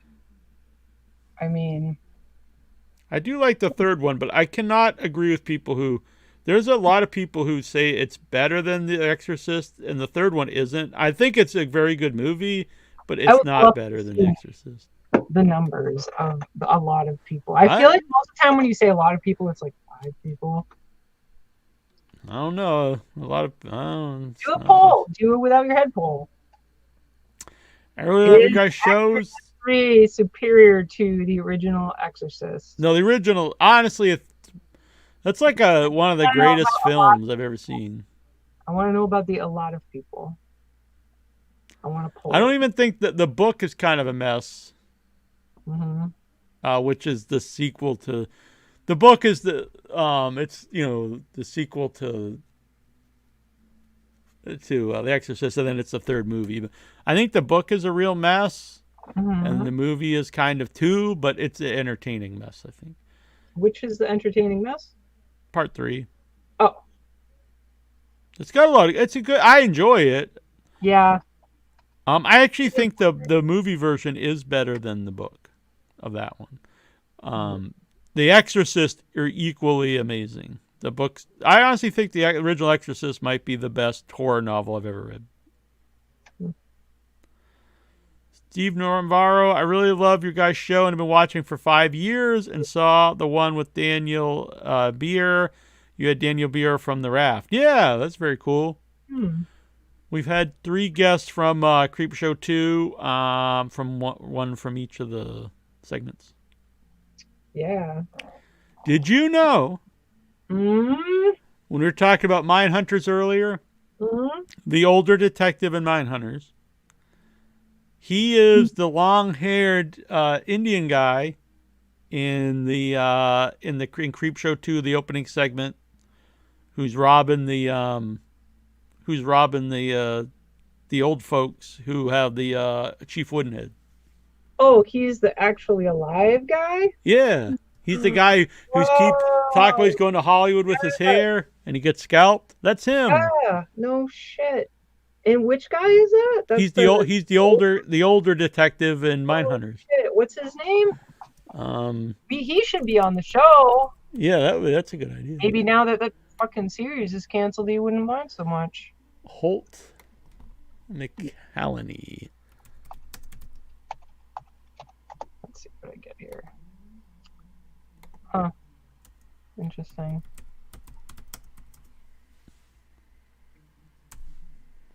I'll go Lorca. I'll see that. I mean, worst he's gonna say is no. Yeah. He could say go fuck yourself too, but I bet he probably won't. That'd be pretty cool. Honestly, I think it'd be cool if someone just like, you fucking piece of shit. Be like, oh wow, I'm gonna screenshot Oh, this. then you could just exactly. Then you could just post it all over the place. Career spanning over 30 years, Holt McCallany has worked on some of the world's best directors. Yeah, that's a good list. I will say, David Fincher, Guillermo del Toro, David O. Russell, Guy Ritchie, William Friedkin, Lawrence Kasdan, Walter Hill, Clint Eastwood, David Twohy, Brian De Palma, and Michael Mann, among others. Cool. But boy, it doesn't, honestly, like, I guess, if you look at him, you can kind of tell, but he really doesn't look much like him.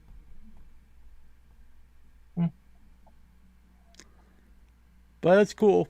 I'm glad, he ended up being it's not like a household name, but he's in a lot of stuff. He's in a lot of stuff with some really great people. What about Corn? Yeah, I haven't seen the new Children of the Corn. I think it's on Netflix or something. I need to check it out. I thought the trailer looked good, but it's almost universally hated, so I don't know. I like the original one, and a lot of people hate it. But... I like it. It's definitely flawed, but yeah, whatever. Yep, he's in Mindhunter, so I guess he did make it to Hollywood. That's right. He kept saying in that. He's like, I'm going to make it to Hollywood. Very good point. Where's Pepe tonight? I don't know. Pepe, where is the Pepe? Yeah, Pepe Poteet. I'm like thinking about, here we've got Steve, and that's awesome, but it made me think like, wait, where's people too? Yeah. To all interact and stuff. Yeah, Dave Deadman. It's like you can all be here at once. Dave, you don't have to take turns. Dave Deadman comes out, and then Steve comes in. He was here brief. Yeah. But I was happy to see him. Yeah. I'm always happy to see these lovely people, no matter how brief they actually interact. That's cool. Yes. He bought a, which I'm not saying this is why I liked it, but I was happy that he bought one of the 8-bit shirts. That made me, that was very nice of him. Mm-hmm. I offered to help him with his artwork to get some shirts made, because he does a lot of cool stuff. He's got some of it up on his Instagram. Does he? Cool. Mm-hmm. Is he making any new stuff? Yeah. Nice. I have to check it out. Yeah. I have to delete my Twitters. Yeah, fuck Twitter. I never liked it anyway, but I'm not paying shit. No, when you're so rich, you're so out of touch, and he's like, oh well, it's going to be a real small amount. Yeah, small amount to if you're worth multi billions. Well, I guess he's charging the people who can pay to be verified $8 a month. I ain't gonna fucking pay no $8 a month for something I never use. I use it to check in on Tom 6, which I never do anymore anyways. That's it. So I just have to go in, do screenshots of anything cool I want to save, and dump them. There's no reason for me to keep that crap. None. It's like what do they call it? A time capsule. So I can go to it like a time capsule. Who has what? What was that? He's just saying we have cool shirts, which I appreciate.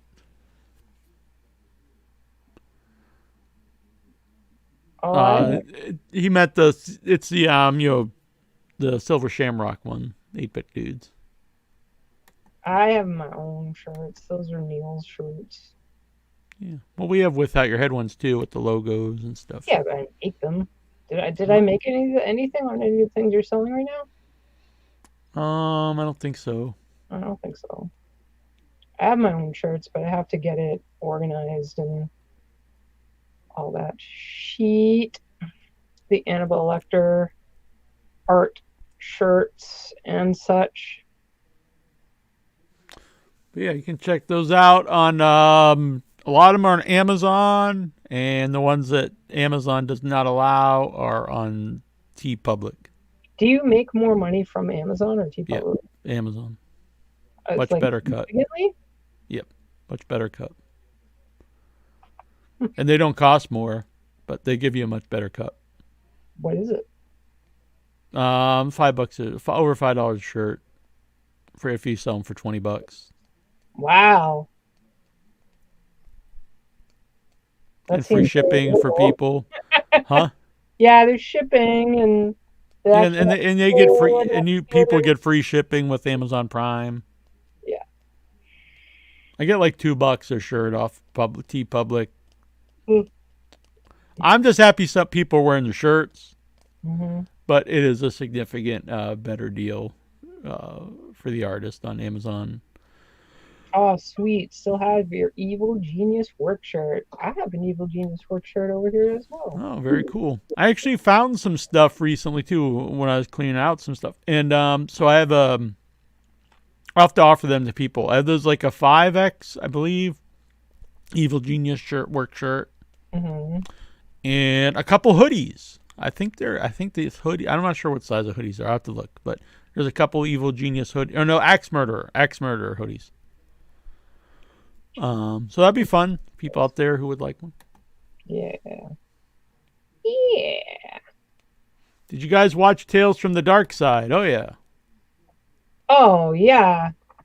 They're awesome. Some did scare me and some did not. I'd say most entertained me. The theme music scared me though. That theme music, that opening intro was so damn creepy. I still think it's creepy. It's wonderful. It's really masterfully done. We just actually, I watched one for the recent guest, and it was not scary at all. It was like this weird little monster thing hiding. Yeah, like looking back now, seeing, because I love them and I've watched them since I was a kid, but yeah, I always loved it. It's not as scary now as it used to be, but when I was younger, like you said. Yeah. It was great, though. It was great memories. Or the Monsters show that was on, like, back-to-back. In our neighborhood, back-to-back Monsters and Tales from the Dark Side on Friday nights. Mm-hmm. Oh, what a great lineup. You had the wins, didn't you? TV50? Were you too South? Yeah. WLVI is part of living 56. That's 56. I'm saying 50. No, we had 56 and 38. Al Caprillion, the meteorologist. No, I only saw him much later. Hey, this is Al Caprillion, and it was my grandmother was still alive, and it was something she was watching, and he would be on there. So it was like probably like 10 years ago or something, 8 or 10. It was, and he was right when he's retiring, I believe. He was good. He got your attention. I learned about high pressure. He was just a weird man, and you paid attention to that weather report. It's really weird because we you had mentioned, and so I looked into it. We were at this giant hurricane coming. Yes. And it looked like it was gonna miss us, but we're still gonna get wind, which we did. But so I had some people I know on my local page, and like they went on this really weird thing about it being fake news, and it's like it's not fake news. The hurricane existed, and anyway, it's very, very weird. The fake news thing We won't go. I mean, it's not really relevant to the show, but it's one of the worst things that like come around because now if you just don't like something, you can just say it's fake news and somehow it doesn't exist. And it creates drama. The whole fake news thing always creates drama. Steve, yes, it was Monster in the Closet. Thank you. Yeah, we heard a great story about that episode, actually. I feel so bad. Mike Lackey. Yes, Mike Lackey told a really good story about that during the interview. Yeah. One called Trick or Treat. I know I've seen all of them. Whether I can call them in my mind is a different thing, but I noticed Mike is a pretty hardcore wrestling fan like myself. And he's a big AEW fan. I've seen him even commenting on some AEW stuff, so that made me happy. Heard about CM Punk getting dumped. That's my boy, CM Punk. But he's a bad behavior. I heard all kinds of stuff about him being a real dick. It depends on how you look at it, I guess. I don't know. Sounds like he's a dick. I'm a fan. Even if he's a dick? Yeah. I'm not a big fan of the other people that were involved. So. And if it was the same guy who was in the crate. Yes. I find him to be really creepy. And I don't anymore. I used to confuse that actor with the actor, Dave Deadman's profile guy here, Horror Biz. Oh, yeah, I know what you're talking about. From Reanimator! They have they're both tall and slim, and they have this, like corpse-like. Yeah. I don't know how else to describe it. It's like the tone. It's like this very classy British, but somehow like a death mask. Yeah, that's the one right there.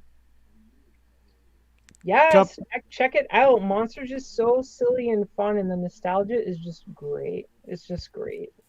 See, this is the thing. I like watching old stuff so much that I just don't. I already have the like sentimental investment, so I know I'm going to enjoy it.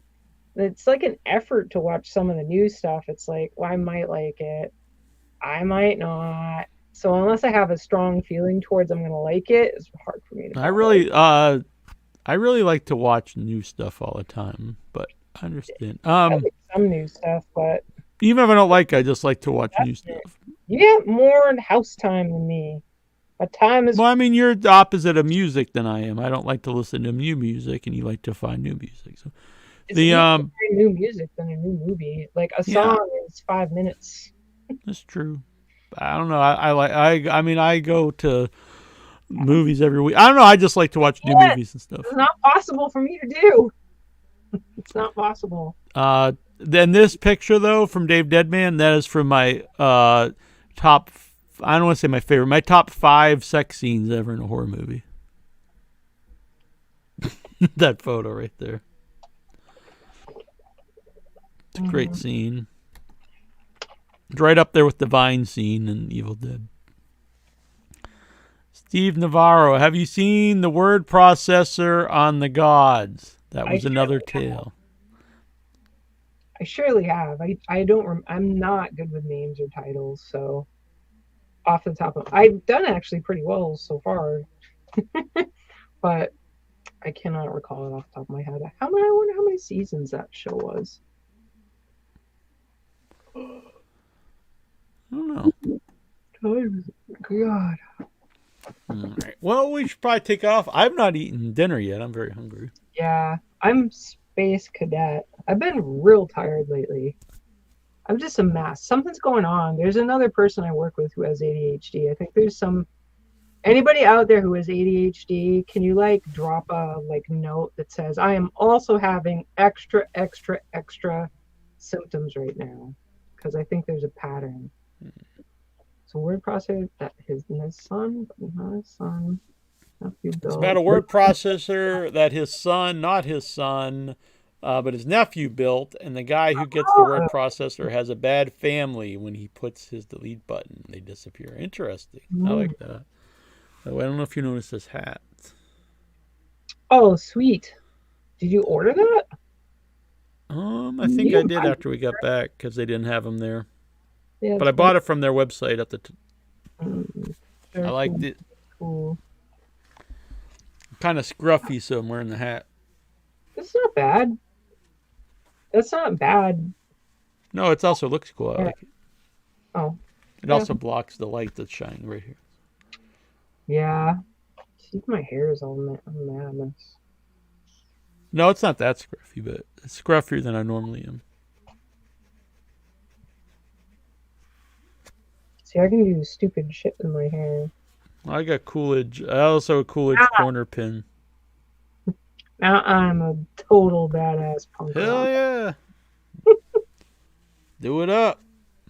Yeah. It's like shampoo horn when you're a child. Did you ever have a shampoo horn as a child? What's that?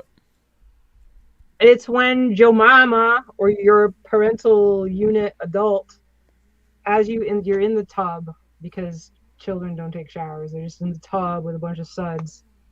And your parent decides to basically do that with your hair. They take all the wet hair with whatever is in it, and they're like, "Ooh," and give you this. They like put your hair in a little thing, and they call it a shampoo horn. I like it. Oh, that looks cool. Honestly, how's this? That's true. I don't know if that's true or not, but How about the mustache? That. I like it. I think that you should take that out on special occasions.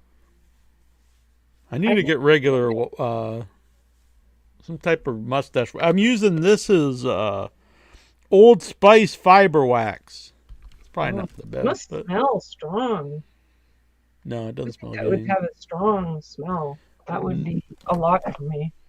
No, it doesn't have any smell at all. I think it's unscented. And But it's just made by Old Spice, the company Old Spice. No, it's completely unscented. Neal. What? Ah!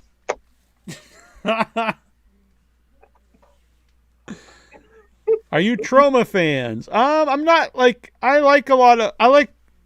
it's weird to say yes or no because I like the idea of Troma. I like a lot of Troma movies. I don't love all the Troma movies, so I like the acquisition trauma movies more than their house-made movies. I mean, I do like some of the ones that they made. I like Poltergeist, and I like Toxic Avenger, like Nuke 'Em High. Dave, like up like this. My hair is just really big. I love the way Joan Jett looks. She's a badass. I just got confirmation here. Out to be Joan Jett. I wanted to bring this up. I forgot. And he's just messaged me. He's into coming back on the show. Sky Elobar from the Greasy Strangler. What? And so he made one of my favorite shorts I've ever seen. I saw it at Genre Blast, the Ben Evans film. Well, he's in it. He's the main star. He's Ben Evans. And it's absolutely fantastic. I think he's great in it. Super weird, super dark. And then I saw today they have a crowdfunder to raise the money to make the feature film. Whoa. A Ben Evans film. And so I'm really excited because I thought it was just great. That's the title? A Ben Evans film, yes. Oh, interesting. So let me read you what it's about. A daring filmmaker cast his late parents in a film, aiming to premiere it at a local theater. It is super dark and weird. We should be able to play this, I would think, because they have the pitch on here. They'd probably be happy we played that, wouldn't you think? You think? Is it sourced from YouTube? See, now this is what. No, it's on Indiegogo. I'm Joan Jett. I gotta be like buffing it out. I don't know what these fit people eat. Oh, It's only a minute long. What do you think? Should we try it? Yeah, try it. It's up to you. Yeah, I think I think since it's they'd be happy, I think, that we would share it. You know what I mean? Mm-hmm. We'll find out. Jim Bradley says it's the doing that matters. Mary, you look so gorgeous with that new hairdo. Cut. Hi, I'm gonna make this quick because I really have to go to the bathroom. I'm James Henry Hall. Action! And I'm Brett K. Hall. And I know what you're thinking. Who the f are these guys? We're the that made Spin, Harbinger, and Dolus. And we are here today to talk about our latest film entitled A Ben Evans Film. Hey James, tell them about a Ben Evans film. A Ben Evans film is about a kind yet delusional young man who makes a film starring his recently deceased parents. Ooh, spooky. Our movie's a cross between Psycho and Weekend at Bernie's. The script is based on a story written by Bird Box author Josh Mallerman and stars Sky Elabar from The Greasy Strangler as Ben Evans. Throughout the pandemic, we worked tirelessly to craft a script that is full of horror, humor, and heart. Is the script any good? Ask anybody. I read it to Fluffy here, and Fluffy loved it, didn't you, Fluffy? Woof. We are raising part of the funds necessary to make our film using the website Indiegogo. And if you can't make a contribution, please consider sharing our campaign.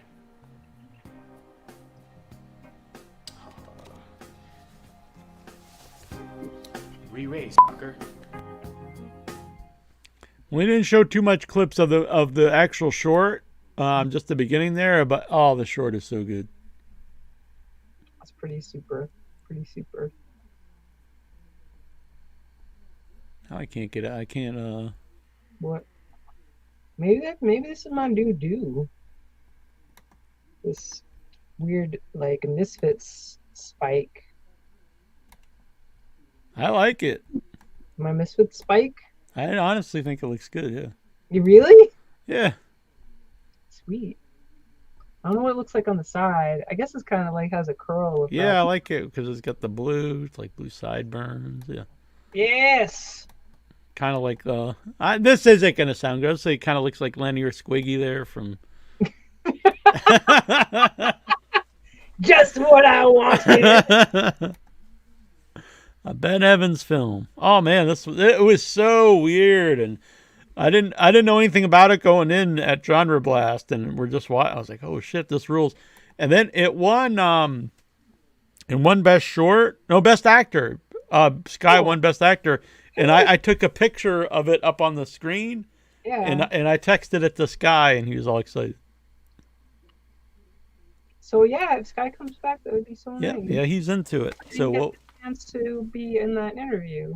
Yes, but we'll have to do it soonish though because of the, it would be to raise the money for the thing. So.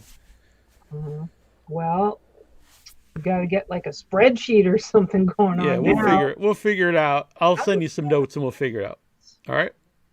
Yes. Spreadsheets. All right, Class. Yeah, I like Class of Nukem High. Class of Nukem High. I actually like a lot of the ones made by Lloyd Kaufman himself. Steve. I like Shitstorm. Yeah. That was so crazy. They are so. It's like tough sometimes with the trauma ones because I'll like some of it and some of it I will not like in the same movie. Right. Yeah, I'm not big of the shit in Shitstorm. I like a lot of the messages and stuff in Shitstorm. Yeah. They're very much like a South Park in a way. I mean, you can watch them as just the surface stuff, but there's all of them are really about other things. And I like that. I could tell that you're the Twilight Zone fan. Yeah, a huge Twilight Zone fan. It's too bad the people that made the movie. Yeah.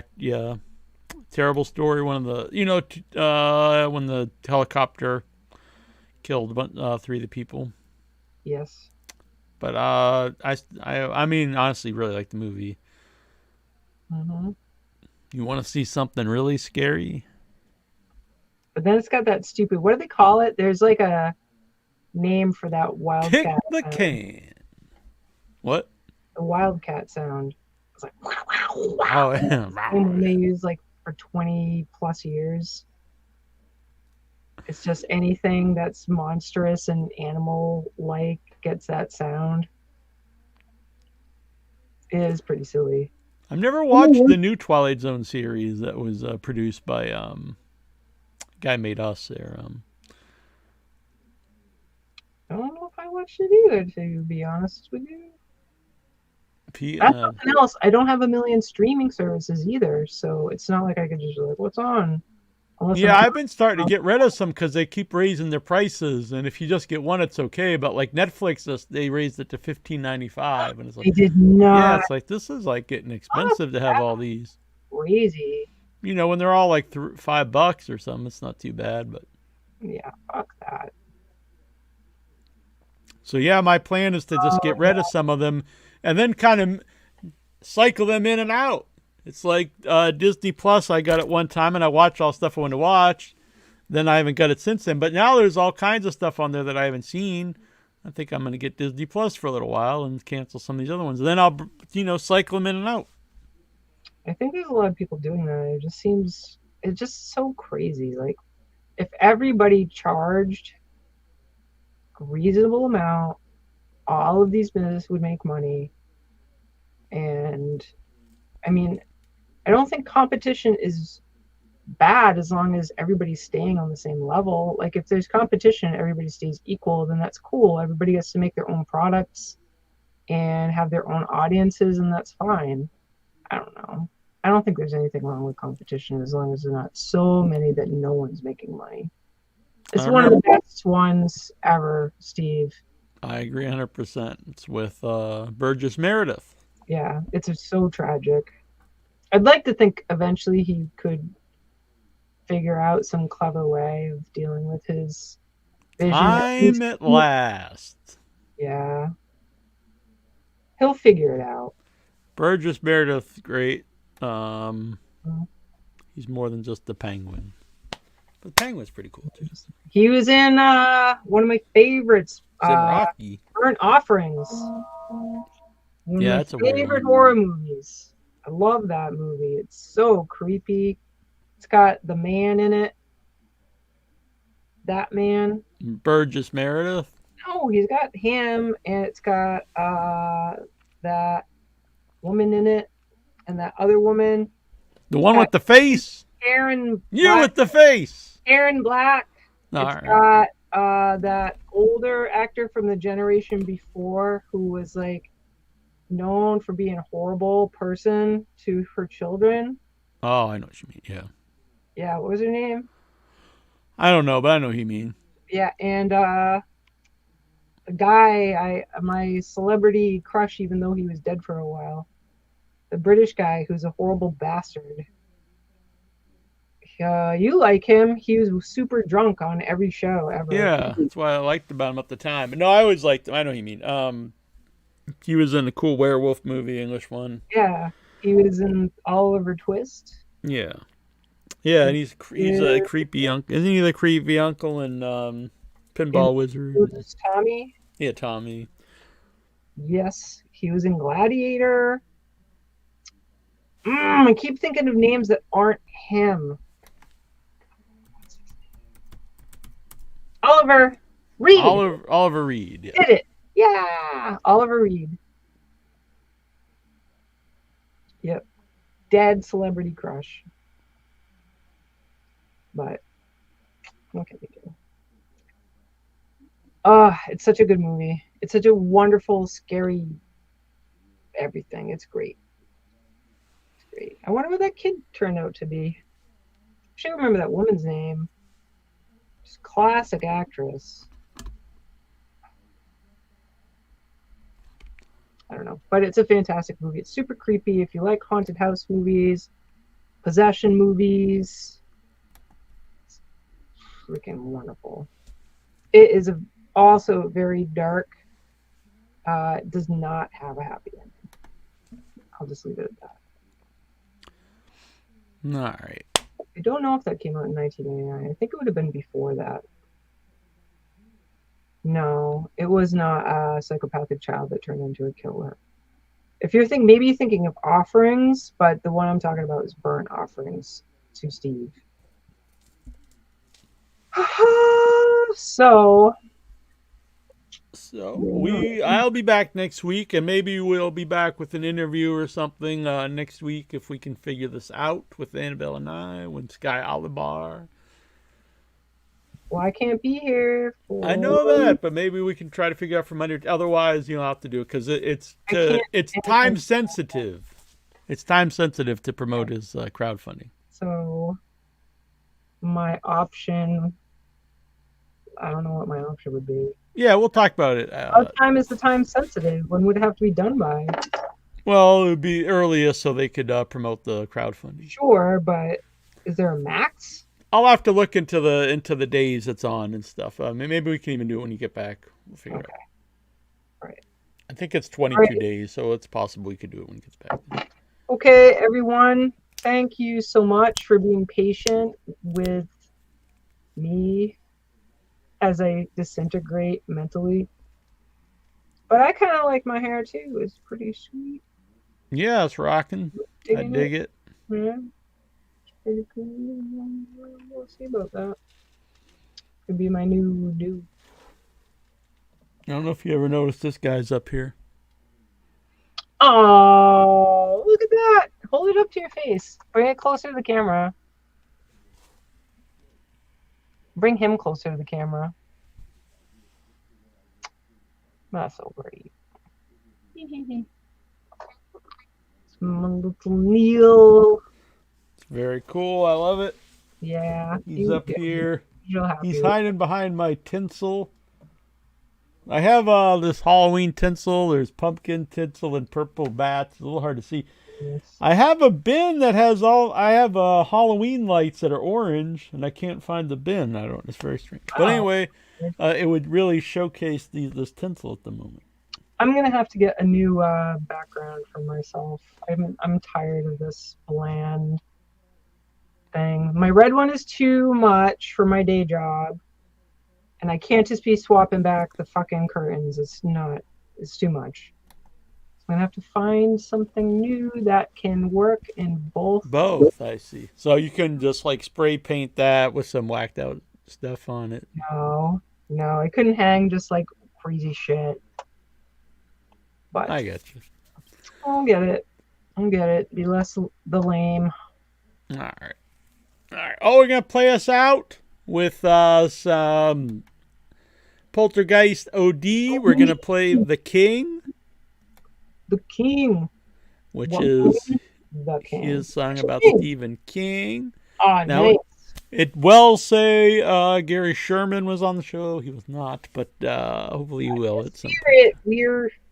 We talked about him. We did, yes. So he was kind of here. Mm-hmm. There's my outro hair. I like it. Get it in there. I hit the thing. What's going on, people?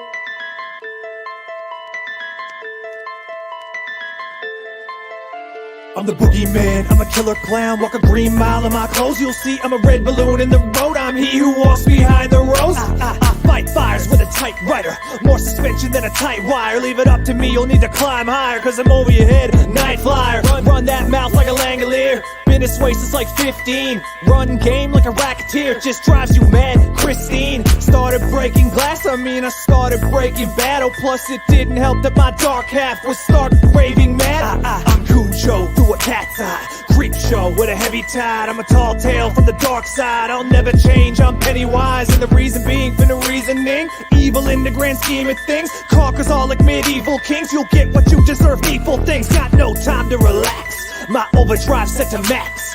Stop you dead in your tracks. Coming at you like Jack Torrance with an X. And I got this dedication to devastation. Dragged to the deepest desolation. Disappeared to the abyss without an explanation. What's that? I detect desperation. Kid, you better get home before you end up in those headstones. Sometimes I feel like Chris, like I'm just walking in the dead zone. Roll up with the mirror. Mary Jane, singing Bloody Mary's name, dripping like I'm Carrie, Maine. Bitch, welcome to Dairy, Maine. Used to be the old stomping grounds. We don't fuck around, you better jot it down. I'll make it thinner till your skin makes a popping sound. I'll be dropping bars like you be dropping pounds. Sometimes they come back a week after, so I take enough meds to treat cancer. Right man with the wrong tools, lawnmower man with a weed whacker. Stay killing in the routine manner. Last of my kind like Mr. Gray with a silver bullet. I took my shot like a screen capture, dream catcher. Just keep telling yourself that This is all a dream. keep telling yourself that it's nothing to dwell in it, selling itself. I'ma make it my ringtone, hell in a cell. Live long enough to leave a legacy that coincidentally might be in limbo. If I let myself get the best of me, y'all won't ever see in my secret window. I'm something of an ambitious man. I doubt that you give a damn. But my friend the Misery, she says she's my biggest fan.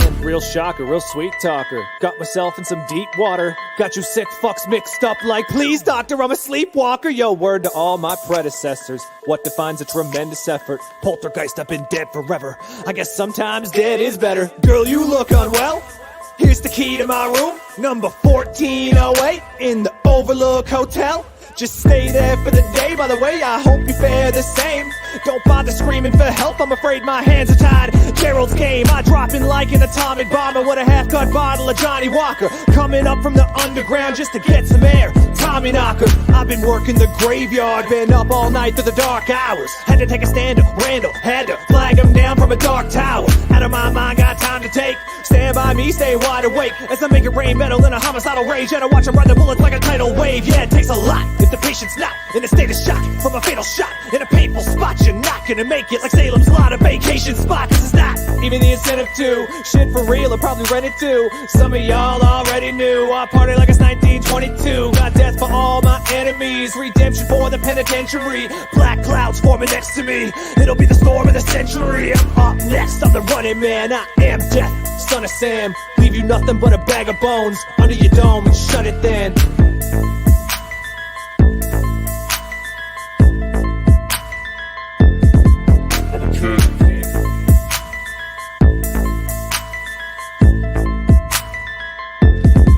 I'm a kid.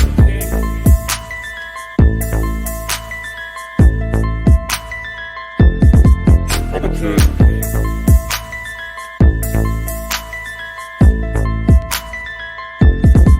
I'm a kid.